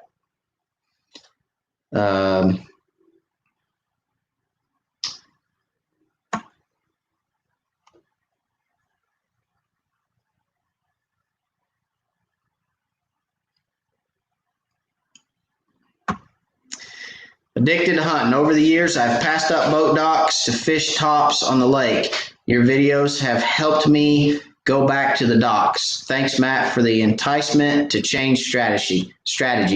Mini crappie in the boat already. That's great, man. I'm glad to hear that. I love hearing stuff like that. I'm glad I could help. I'm glad that it's got you back on docks. I'm glad you're putting fish in the boat. That's just good all the way around. And thank you for telling me that. Tim Thorne. Matt, thank you for doing all this. I really enjoy it. You're very welcome, Tim. I do it for you guys. I love doing it. I'll be honest with you. I'd be fine doing it every night. I promise you guys that. I absolutely love it. It's one of my things I look forward to every week. It gives me something to look forward to middle of the week. It's hump day, and I get to look forward to talking to you guys. So I appreciate it, Tim, and you guys are very, very welcome. All right, Sam, here we go. In late March, I trolled all over Phillips Branch for crappie. Nada, nothing. Walked over to my neighbor's dock and caught 4 in 5 minutes. So, yeah, you have a point. Yep. I mean, it's docks are just, they're visible structure that's easy to locate that hold fish. I mean, they've got everything there. Like I said, I'll say it again, bait, shade, structure, they got it all. They've got everything, and current breaks if there's current. They've got everything they need right there. They can hide, they can ambush, they can do whatever they need to do from a dock. And docks have always held fish. I mean, we've all walked out on docks as kids and go, mommy, look, fish. There's always fish around docks. It's just it's visible structure. I mean, I'll be honest with you guys. When I go to new lakes and I'm looking to catch fish, whether it be for pre-fishing a tournament or just going to have a good time and catch fish. If there's docks on that lake, I'm looking at every one that's got decent water under it. I promise you that. I'm looking at every dock I can. I'm not going to pass one by, even if it looks bad. A lot of times, guys, let me say this. A lot of times we'll think to ourselves, and I do this because I'm not going to say we, I'm going to say me. Okay. I do this a lot. I look at a dock because I fished docks for so many years. I look at one and go, that ain't going to hold fish. That dock's dilapidated. It's falling down. It looks like crap. Fish don't care what that dock looks like. They don't care. And that's me. I do this. Okay. and I'll drive by a dock, and then I'll get to thinking, I don't know if Blake's still on here. Blake Hawk, you still on here? Blake and I fished. I'll use this as an example. Blake and I fished Watts Bar, 2 months ago? Blake, something like that. Anyway, we fished Watts Bar. First time we'd ever fished together, and we're talking about this spot, that spot. And actually, guys, if you think you don't know where a spot, or if you think nobody knows about your spot, let me tell you something. I've had enough people on the boat. Everyone knows about your spot. Blake is testament to that, because I'm like, hey, did you know about that spot? He's like, yeah, I fish it all the time. It's right over there. And I'm like, oh, okay. And we thought we were going to show each other something new. Didn't show each other anything new except for this one spot. So let me get back to it. But we'd probably driven by this dock, me and him, 1,000 times together. Him and I have been by this dock hundreds and hundreds of times apiece. And I said, have you ever looked at that dock? We're idling out. And we just got done looking at some brush. And I'm like, have you ever looked at that dock? And he's like, no, I haven't. And I'm like, yeah, me either. I don't know why. It's right there on that bluff. It's probably got good water under it. Let's swing by there and look. I mean, we're here. It's 25 feet over there. Let's look. So I put the boat in gear and I turn it around. I whip around there and we drive by this dock and it was slap loaded with fish. I'm talking hundreds of fish. And I looked over at him and I said, yep, we're going to fish right here. We ain't going nowhere else. We'll fish right here, right now. Let's go. And he's like, okay. So we got up there. I put the LiveScope down. I said, they're right there. They're in between this float and that float, and they're 20 feet back in there. Shoot in there. And we sat there on that one dock and probably caught 20 or 25 fish, multiple fish, 2-pounder, multiple 2-pounders. I think we had 3 fish that were between 2 and 2.25 off that one dock. Never fished it, driven by it hundreds of times. So, just because it never really looked appealing to me. And I'm here to tell you, the fish don't care. Fish don't care what that dock looks like. If it sets up right for them, they'll be under it. So look at every dock that you can with decent water under it. And, that can be daunting on a lot of lakes because there's a lot of docks. But generally, you'll find fish under docks. And that was a very long, drawn out explanation for docks. But yeah, you guys know me. I talk. I like to talk. It's better than getting on a soapbox. You guys have heard me on a soapbox about these jokers right here. I get on a soapbox really well.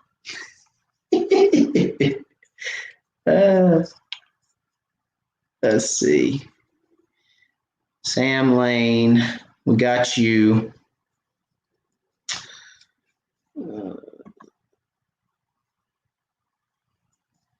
Buck Chaser, my transducer is mounted with 7 degrees offset angle. Does it take special bracket to change to 0 degrees? Yes. There's several ways to do it.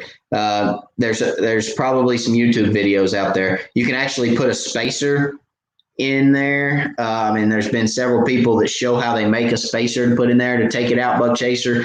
Or you can go on to Google and type in 0 degree offset LiveScope. Just 0 degree offset LiveScope, and it'll show you several different people that are making a 3D printed exact matchup to your factory transducer bracket. And it's just that 1/2 that's got the offset in it, and you can switch it out and roll with it. So look that up, and you can get the 0 degree offset if you want it. Good question from Tim. What do you need in a rod for shooting docks? I prefer a 1-piece rod. You can use a 2-piece rod, but I prefer a 1-piece. You're probably going to want somewhere between a 5.5 to 7 footer. My bread and butter length in a rod for shooting docks is 6 foot 1-piece. So Ozark rods I've heard they're sold out, and I'm sorry, but Ozark has a 6-foot dock shooter that is really good. It's got a great tip. You want something that's got a decent backbone with a fast tip. The tip is the most important part of that dock shooter because you want it to be fast. When you break that rod down, when you pull back on that jig and that rod breaks down, you let go of that jig and that rod flings back. You want that tip to be super fast because the faster that tip comes back, the more velocity that you're going to have on that jig, and it's going to shoot up under that dock. So a good fast tip, 6-foot rod. A B&M makes a good one. The B&M sharpshooter, it's a 6-foot one piece. That's a very good rod. Both those rods actually are at Gunny's at the Crappie Cove. Don't think they have the Ozark rod yet because they hadn't been shipped, but they will. They do have the B&M sharpshooter, I'm pretty sure. I think they do. I saw it today, as a matter of fact. So they have that rod there. But those two rods are really good at dock shooting. ACC has a rod that I think, no, theirs is 2-piece. They don't have a 1-piece. I'd prefer a 1-piece rod. For me, Tim, a 2-piece rod with a joint in it is just a place where it could potentially break. I mean, if you've got a solid rod, it's hard to break that. But if you have a joint, that's just my mind rolling around. So I want a 1-piece rod. So that's the rods that I would look for. A medium light action or a light action with a very, very fast tip. Okay.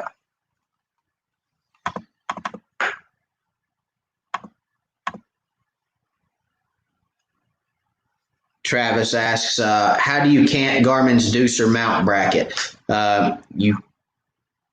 You can cant it. There's a spacer that you can put in between the transducer and that bracket that they have that'll cant it back, but it's got to be precise. There's some different measurements. You can Google that, or you can Google 0 degree offset LiveScope, and it'll give you all the options for that, Travis, like I was saying earlier.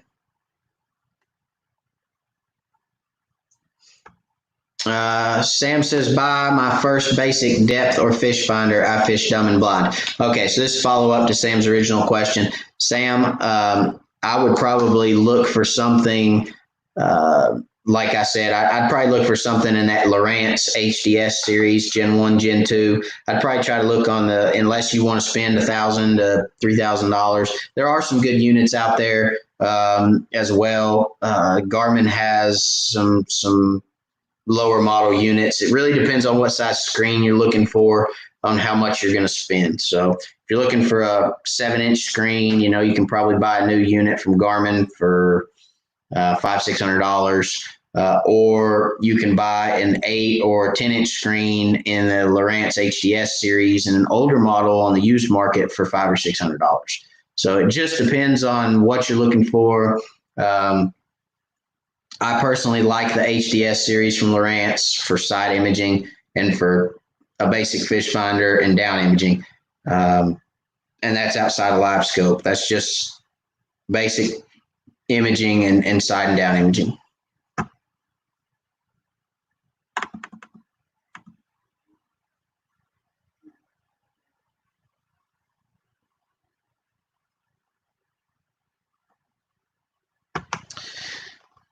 What are your thoughts on fishing for crappie with a heavy, low-pressure weather system moving in? Will they lock jaw or feed heavy, heading out a few hours before the system moves in tomorrow? Don, if you're heading out a few hours before it moves in, Katie, bar the door. Fishing on barometric pressure that is moving, whether it be up or down, the fish are going to be active. If the barometric pressure is rising or falling, fish are going to move, and they are going to be active as crap. If you are heading out a few hours before system moves in, you should do well. Fish generally feed up before and after systems when, like I said, when the pressure is changing. And a lot of times during a rain, you can actually catch a lot of fish too. So What generally happens during a rain, the disturbance on the water does a couple things. In the summer, it's really good because generally it'll cool the surface temps up and the fish will move up. It also causes the disturbance on the water, in my opinion, gets the fish looking up.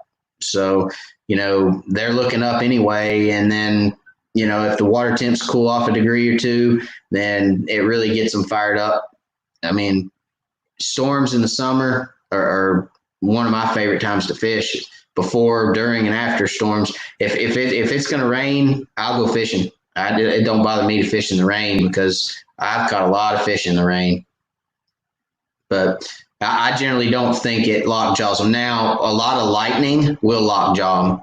A lot of lightning will send them down. Crappie don't like lightning in my experience, and a lot of times lightning will put them on the bottom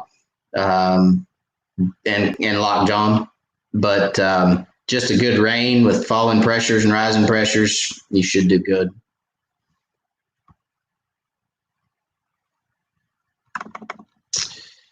Sam, if you're looking for used units, there's a lot of good places. Facebook is a good tool. Bass Boat Central. Go to www.bassboatcentral.com. The electronics section there is a good one.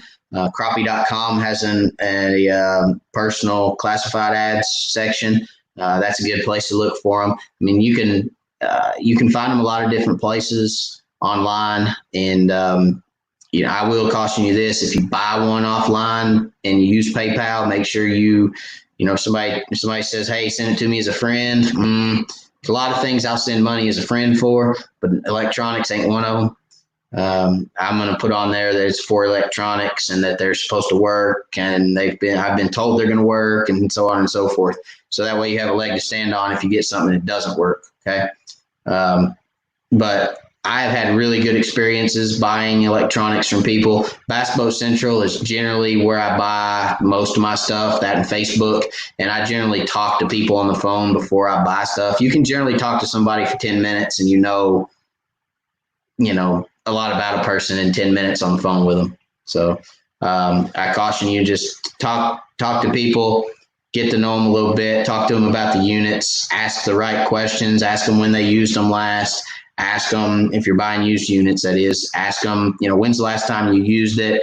How long have you had it? Have you been the only owner of it? Have you had any issues with it? Do all the buttons work? So on and so forth. Just feel people out, ask some questions, and generally you can get you good units from good people. So.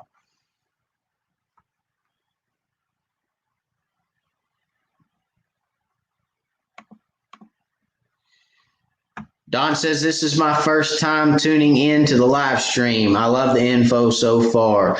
Thanks, Don. I appreciate it. Welcome to the Wired Fam, buddy. Everybody say hello to Don. Everybody drop Don a little comment there. Tell him, hey.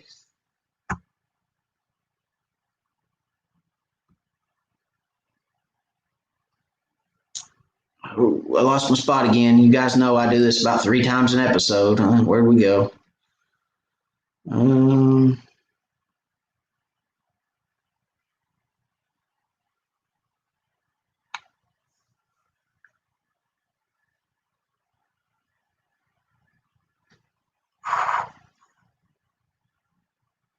Dun, dun, dun, dun, dun.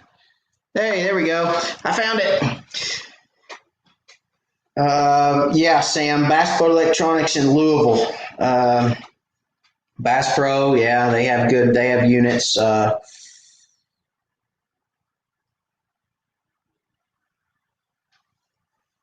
Yeah, fishing in the 70s and 80s, Sam, was a lot different than fishing today. That's for sure. It's such a technical world now. I mean, there's just so much going on. But I mean, you'd probably be amazed, Sam, at the stuff that you've driven by. I mean, if you get you a good unit with side imaging, you would probably be floored by the stuff that you'd probably find that you've probably set right beside at some point in your life and never seen. And you'll drive by it and go, I never knew that was there. Cool. It's amazing at what they can do. The units today are just flat amazing. And once you get proficient with them and learn to read them, it is Katie bar the door. So here's a good Here's a good question from I Don't Computer. That's a good name. Can you see a thermocline with the LiveScope? I haven't. I haven't seen a thermocline yet with it. I'm not going to say you can't. I'm just going to say I haven't seen one yet. I guess if you probably played with the sensitivities and really, tried to dial in for the thermocline, you might be able to. Now, I can see a thermocline with my Lowrance units for sure, without a doubt. I can see a thermocline plain as day. I mean, it's like, a portion of the water is like a slice of bread. So, I mean, I can definitely see it with my Lowrance units. But LiveScope, I'm not sure.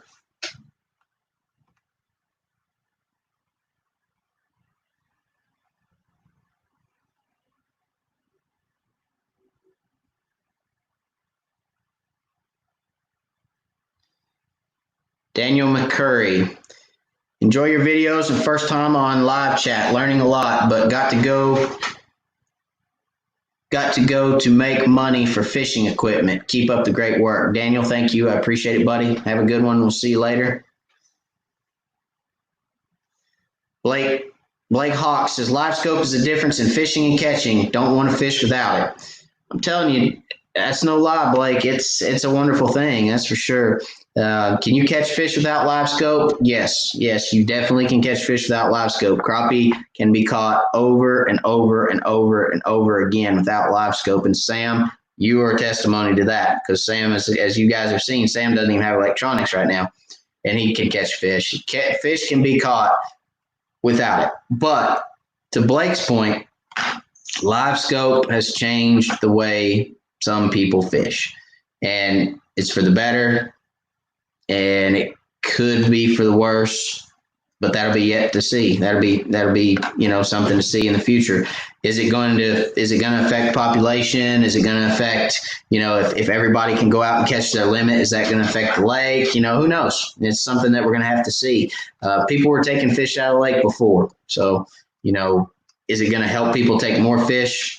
I don't know. That's a big debate right now, and we can probably go back and forth about that for how long we've been on, another hour and 42 minutes. But it's gonna be fun to see. What I enjoy seeing is it's allowing anglers who may have gotten frustrated at some point to go out and catch fish on a routine basis, and it's putting the love of fishing back into some people. And for me, I love that. I absolutely love that. And when I put people in my boat and they watch that LiveScope and they see that LiveScope work and they see a fish run out of a brush pile 5 feet, and then all of a sudden they feel that thump on the end of their line and they set that hook and they look down and they see that fish coming up to the surface, it's just like this euphoria that comes over them, and they're just giddy and they just get the fish up and they're like, oh my gosh, did you see that? Did you see him do it? He ran out and he hit it. And I'm like, yeah, I saw it. That was cool, wasn't it? And they're like, oh, that was awesome. I'm buying one of these, so it definitely puts anglers on a new level. I will say that it puts everybody on a new level, and it's really cool to see. LiveScope is a great thing for a lot of people, and it's really cool to be a part of. So, we'll look back at this at some point and go, man, you remember when LiveScope came out? That was old technology. You know what I mean? Do you remember that? It's like we're doing now. Do you remember when side imaging came out? Whoa, that's the thing of the past. Still use it, but you get my drift. Remember when 2D sonar came out and 83 kilohertz? Man, we could see everything. Now look, same thing with LiveScope. We're going to be telling our grandkids that one day,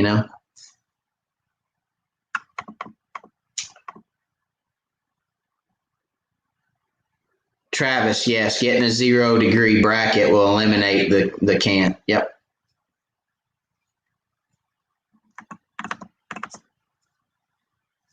Sam asked, what's LiveScope? Sam, go watch a couple of my videos. I have one that LiveScope introduction. or LiveScope 101. Watch a couple of those videos of mine on YouTube, and it'll show you what LiveScope is. Sam, it doesn't look like you have seen a whole lot of LiveScope. You're getting ready to have your mind blown. So go watch some of those videos, buddy.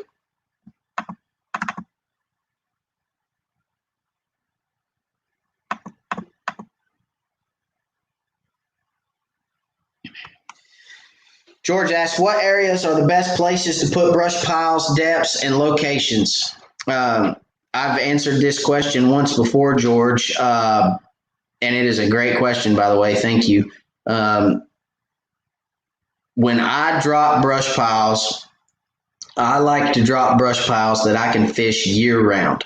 If I'm going to take the time, spend the money, and the effort to drop a brush pile, I'm going to drop that brush pile where I can be successful no matter what time of year it is.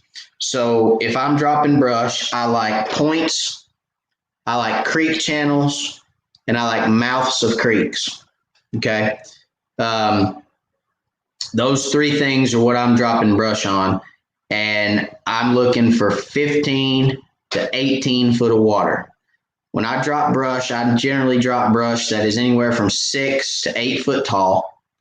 And I want it in that, 15 to 18 foot of water. Because, and I say that because if you put 12 foot of brush in 15 foot of water, it's 3 foot under the surface. Crappie like to suspend over brush piles. They like to suspend on top of structure.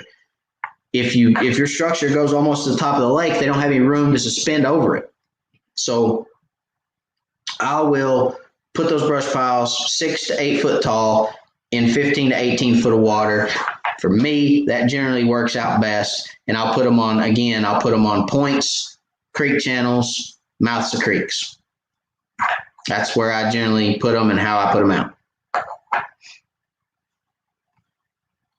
I am way behind, guys, because I just saw Blake's comment. Blake said I'm here, and I think I talked about that several minutes ago. So I'm going to try to get caught up a little bit here, guys.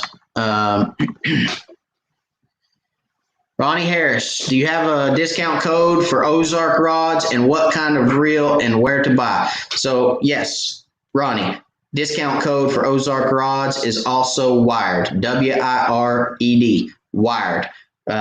Get you 10% off your Ozark rods, okay? And then my reel that I use, I don't have one beside me. I use a Fluger Try-On. I use a size 25, and I get those from Glenn's Army Navy store. Go to Google, Glenn's Army Navy store. Sorry, I don't have a discount code for them, but I buy all my reels from them. I bought 30 of them over the past year or two.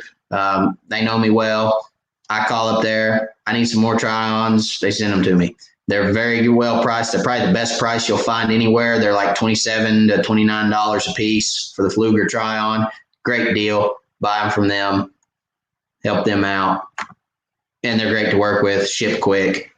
They'll keep your information there. You can call them and say, hey, this is so-and-so again. Send me what I bought last time. They'll send them to you. So great people. But yes, wired on Ozark rods.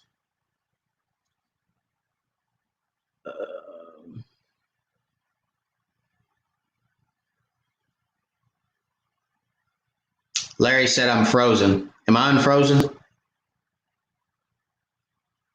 I'm unfrozen on my end, I think. Yeah, I'm unfrozen on my end. I hope I'm not frozen for you, Larry.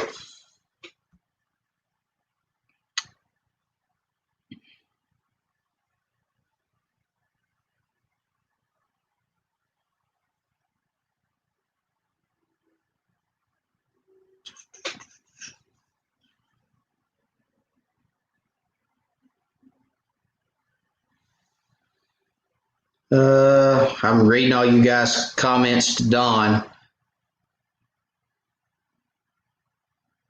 Welcome aboard, Dawn. These are always great. Thank you, Buck Chaser. George Hamby said, what's up, Dawn? Looking for answer? Just ask Matt. He's full of knowledge. Thank you, George.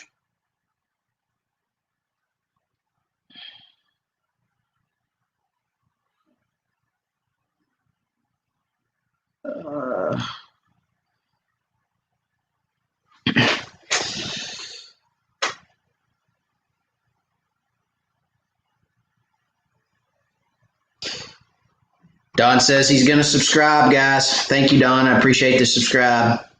Thanks for the shout out. Just popped up on my YouTube suggestions. Hey, I'm popping up on suggestions. That's pretty cool.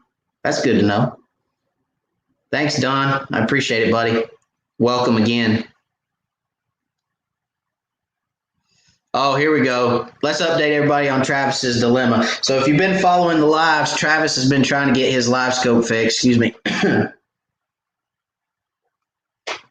I got the pink cup again. It's a staple for the channel, my pink cup. It's Mountain Dew, for anybody that wants to know. I need a clear cup so you guys can see that I'm not drinking on the job. Let's see. So Travis, he has been working on his LiveScope dilemma, and he's been sending me stuff. I've been trying to help him, but Garmin's, I'll be honest with you, Garmin's kind of giving him the runaround a little bit, and they're kind of, I think they're not trying to, I don't think they're trying to give him the runaround. I think they're trying to eliminate every possible thing under the sun before they say, yeah, you need all new equipment. So Travis says, Garmin is sticking to their excuse that my issue is environmental. They said the way it's currently mounted on the fishing specialties pole is getting too strong of a bottom, so they say it needs canted. Yeah, okay. Travis, tell them to watch some of my YouTube videos.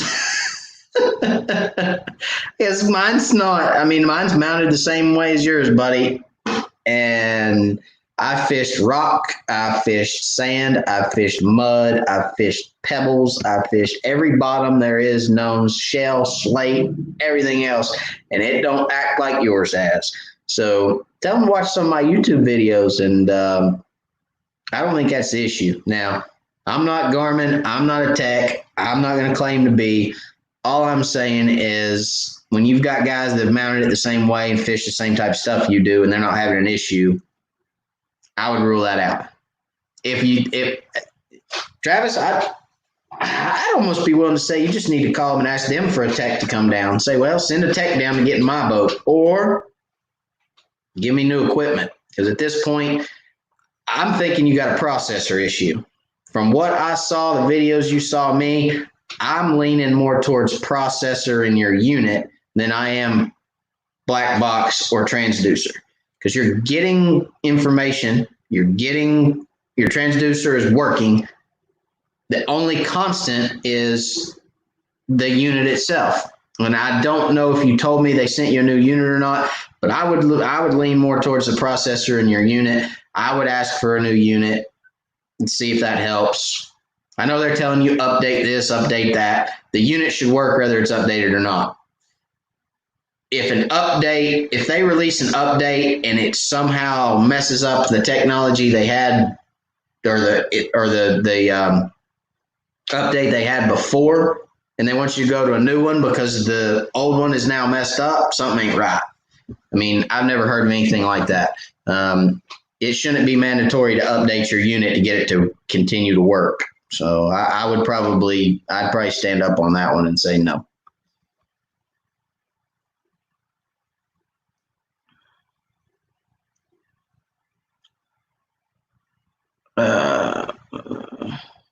Man, my feed jumped again. Oh, here we go.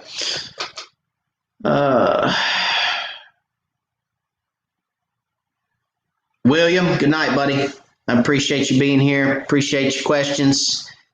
You're welcome for the service, and you're welcome for the knowledge, sir. I appreciate you. Good night. William's out, guys. Let's see.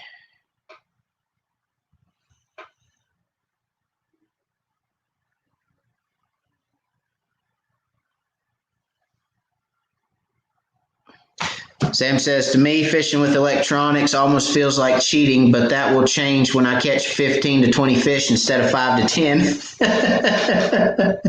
Yeah, that's true, Sam. I'll be honest with you, Sam. I mean, as far as it feeling like cheating, it really doesn't. I mean, it's and I'll be honest with you, I spend more time idling around marking structure almost than I do fishing. It just allows you, Sam, to be more efficient.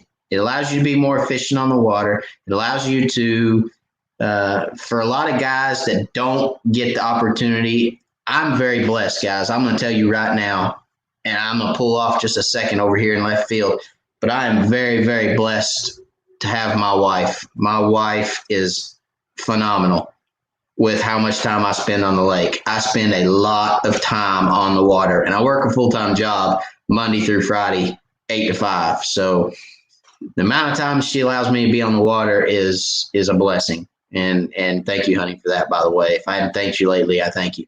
But it allows you to be more efficient, Sam, when you're on the water. And no, I'm not in the doghouse right now. I'm not saying that because I'm in the doghouse. It's because I love my wife, and she's wonderful, and I'm blessed. So, Sam,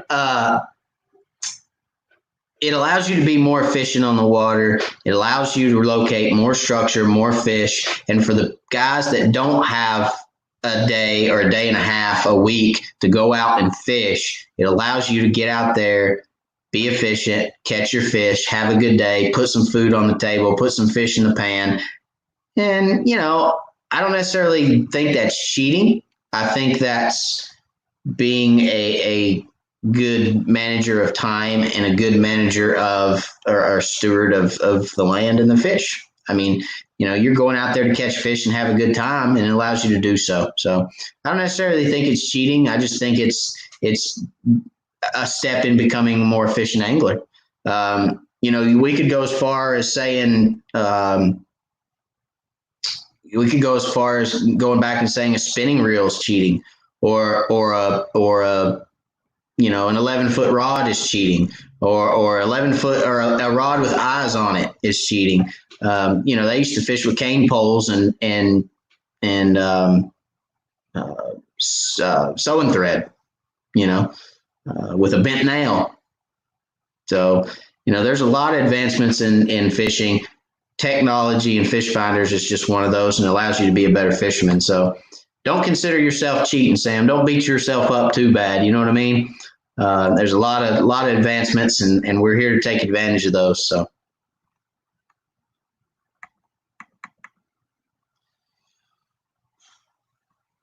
I guess I should have read this one first, Blake. Sam, electronics changed the game. I have a place on Watts Bar, and spend the money if you can.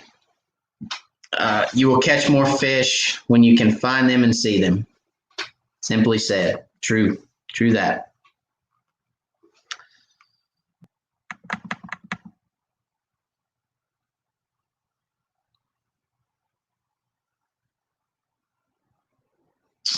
Here's a good question. So if I was to buy an Ozark dock shooter for the first timer to dock shoot, what size do you recommend? 6 or 7 footer? 6 footer, definitely. Absolutely 6 footer.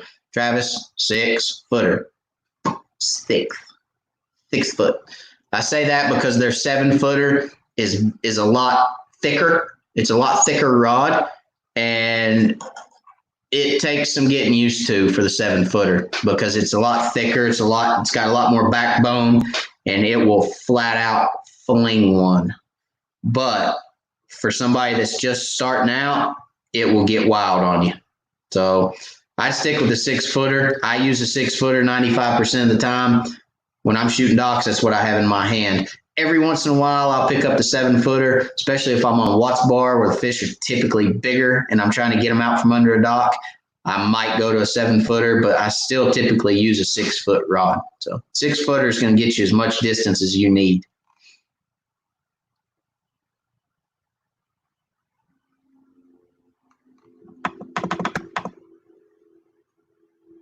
Robert, it was Glenn's Army Navy store. Glens, Glenn's Army Navy store.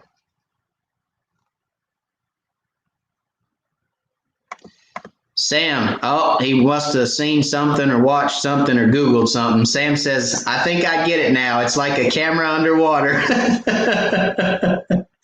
Yes, Sam, that's a jump, buddy. If you're fishing without any electronics and you buy a LiveScope and jump into that boat, that's a jump. I mean, that's a leap. That's not even a jump. So, yeah, LiveScope is cool. LiveScope it's sonar. It's not a camera. It's sonar, but you can see everything under the sun with it for sure. So. So and you can watch them move around. It's as close to a camera as you're going to get without the camera. Yep. George says, LiveScope has helped me. This is a good one. LiveScope has helped me avoid fishing unproductive areas. I'm just now getting over being mesmerized by it and using it like a tool now. I took a family member out yesterday and put him on fish quickly. There it is. I mean, that's being more efficient. It's becoming more efficient angler. And that's a lot of these tournament anglers, guys. I am a tournament fisherman. I fish crappie tournaments for those that are on right now. I am a crappie tournament angler. I'm actually president of East Tennessee Crappie Club, and I run crappie tournaments. So for years, the guys that have dominated tournament fishing have dominated tournament fishing because they're just able to be more efficient on the water. They're able to hit more spots, present their bait to more fish, in return catching bigger fish and winning tournaments. They were able to be more efficient on the water with their time. And there's a lot of good anglers out there. It's the ones that learned to be more efficient that were just a step above, always a step above. And this is one of those tools that allows you to be extremely efficient on the water. So it's a great tool for sure. Dang, God, my thing's got a mind of its own tonight. My computer does. It's amazing when they super frustrating. It can be, Dawn. Yeah, Dawn says it's super frustrating to watch fish come out of a brush pile of creek at your jig only to turn away. It is super frustrating, and it happens a lot. I never knew how much fish would actually follow your bait. And it happened before LiveScope, guys. I mean, we were doing this. We were fishing this way, and fish were following our bait well before LiveScope. But now that you see it, oh, it's incredible to think to yourself, it's been doing that. This has been ongoing for years is incredible. So I agree. Guys, we're going on 2 hours, and the questions are still coming in. I appreciate you guys. Good night. They are still rolling in. You guys are awesome and on it tonight. I appreciate that very much. I'm going to try to get through all these before we go, too.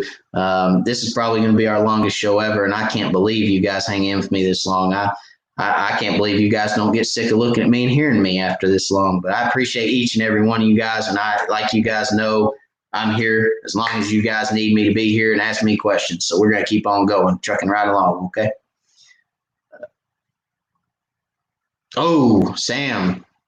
My hero. Sam is my hero tonight. Look at this. I personally think there is too much brush in Watts Bar, at least the area where I am. I've said that for years, Sam. I have said the worst thing an angler can do is load a creek up with too much brush. I'll be honest with you guys. Some of the biggest fish and some of the most fish that I've caught have come in a pocket that had one brush pile.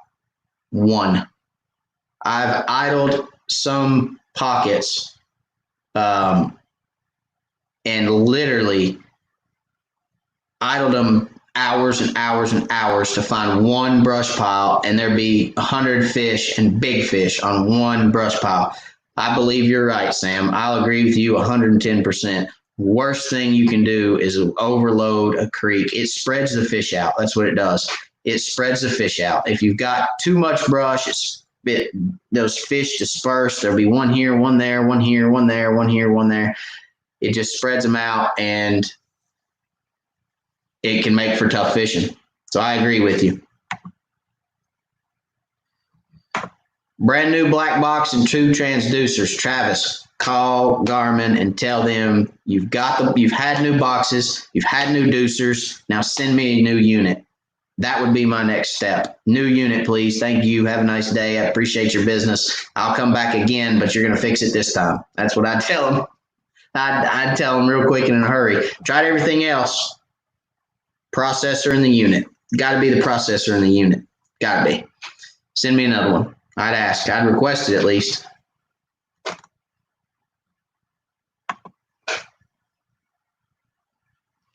Dennis Harvey joined late, picked up several tips. Thanks for sharing your ambition. Good night. See you, Dennis. Have a good one, buddy. Sorry you were late, but glad you joined us.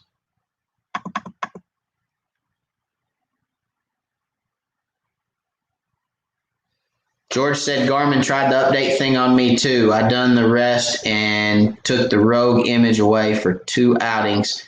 The image is back now. I will reset again. Blessed to have the electronics. Guys, that rogue image that comes up, everybody gets it at some point. There is things that will cause it environmentally. There is things. Travis, I will say that. There is times on my trip last weekend, I had that what do they call it? Ghost tree show up. It was there 10 minutes and gone. I had moved spots. So I was on one spot and had it moved, and I literally moved 15 yards over to another pile and it was gone. So could it be that there are things that cause it? I've also had it once before and reset my settings, and it went away when I went back to factory defaults. It completely went away. So I think sometimes in those processors, they get a little hung up, and sometimes powering down, resetting things, doing, kind of going back to factory. I think some of that can help. So try those things and see if it helps.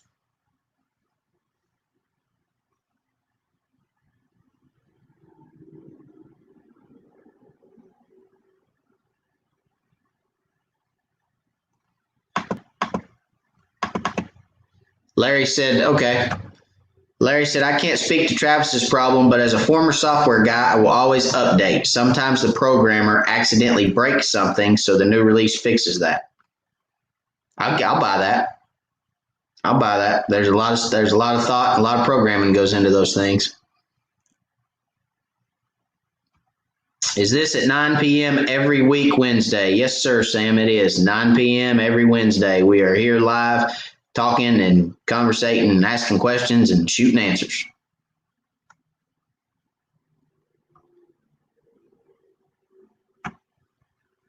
Ronnie Harris, Matt, sir, could you say again where to buy Ozark rod and reel discount code, or post below? Sorry, had to go to the boys' room and missed it. Sure, Ronnie. So if you're going to buy Ozark rods, you can buy them off their website, or you can buy them at Gunny's in Maryville, Tennessee. I know Gunny's stocks them now. So if you're not close to Maryville, buy them online. Use the discount code WIRED, WIRED, and that gets you 10% off your Ozark rods. If you're going to buy reels, I buy mine from Glenn's Army Navy store. Go to Google, Glenn's Army Navy store. I buy Fluger Try-Ons. They're about $27 to $29, something like that online. And they're great. They're great to work with. The girl I call up there, she knows me by name. She's a blessing to work with. She calls me, or I call her, and she says, Matt, you want those reels again? And I say, yep. And she says, okay, how many you want? I say, 6. And she goes, on the way tomorrow. And I go, okay. So they have all my information, and I hope I don't ever make her mad because she'll go on a cruise on my card or something. I don't know, but hopefully I don't ever make her mad. Woman scorned, right? But they're great up there. They're great to work with. So give them a call.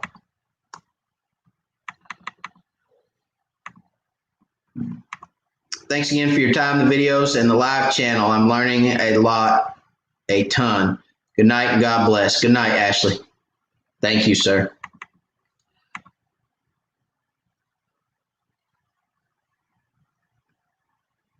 Absolutely, Ronnie. Ronnie said wants to help out by buying there. Absolutely. Dang it, I did it again. I keep hitting something that makes my...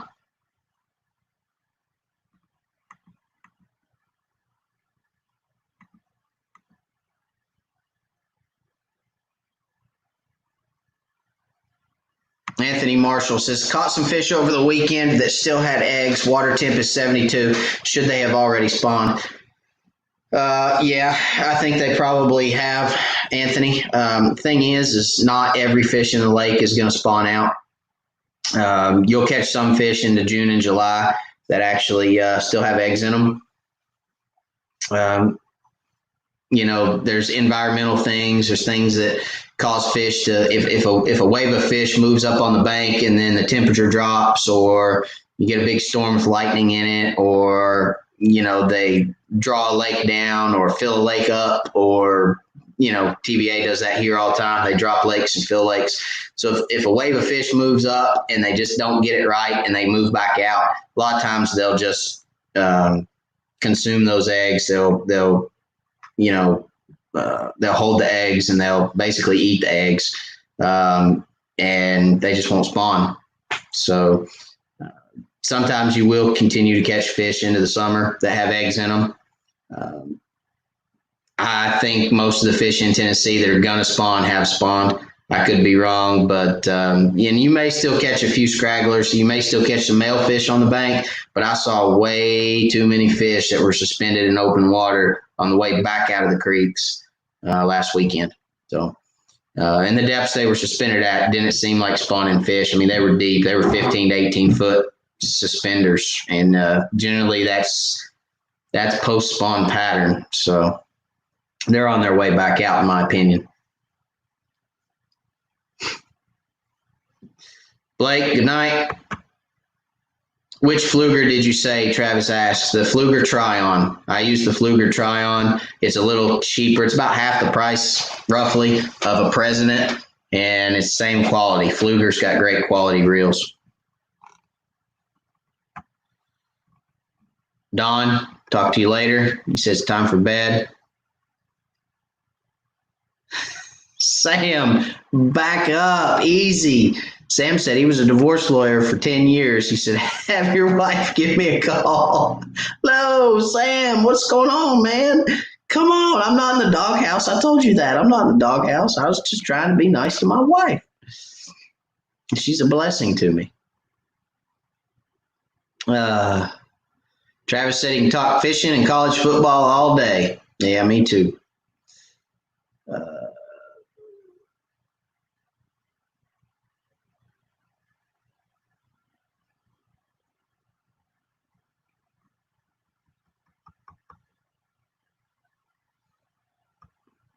Wonder if keeping black box cool would help and what would work best. Matt, my black box is in my rod locker, and I hadn't had any issues. I mean, stuff kind of comes and goes. Sometimes you get a fuzzy image and it'll go away, and sometimes you don't. Sometimes you go to the lake and it's perfectly black screen, and then sometimes you go to the lake and it's more orange than it is black. And so, it's just,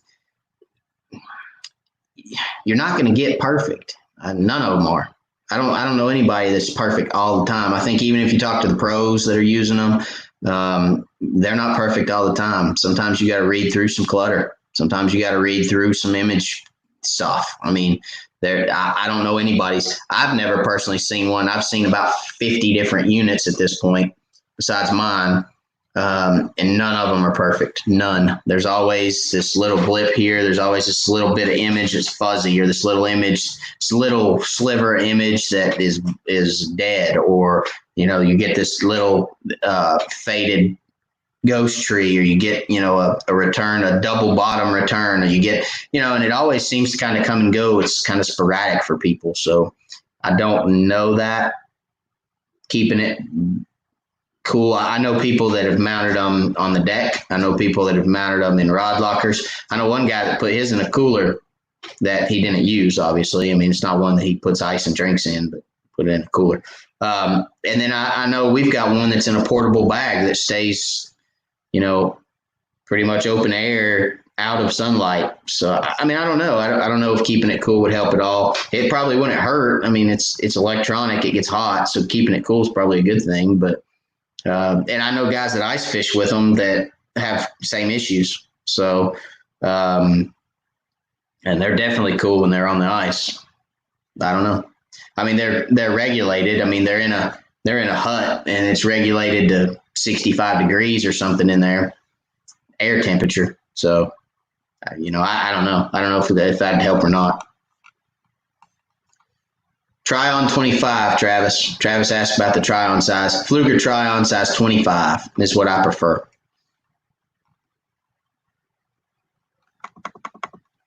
Anthony says, good night. And with that, guys, I'm at the bottom of my feed. This is definitely the longest that we've went, 2 hours, 14 minutes. I think we've got one that's close, but 2 hours, 14 minutes is the longest so far. I think we're going to call it a night. I'm going to go in here and lay down. I'm going to work in the morning myself. I appreciate you guys watching. I appreciate everything that y'all have done for the channel. I appreciate the super chats. Without a doubt, guys, thank y'all for the super chats and the super stickers. I didn't see any super stickers this round, but I appreciate all the super chats, super stickers, all y'all support, all your questions. The channel's growing, and I just very much enjoy getting on here with you guys and talking fishing. So I feel like you're all buddies of mine, and I appreciate each and every one of you. Sam, welcome to the channel. Don, welcome to the channel. Let's see, is there anybody else here that is new tonight? I know I'm missing people. I'm sorry. If I'm missing you, I'm sorry. If you're new, welcome to the channel. Welcome to tonight. Welcome to the lives. And we'll see all you guys next week. And Buck Chaser, good luck tomorrow. Hope you do good tomorrow. Hope you catch a lot of fish. Let me know how you do. So we're going to call it.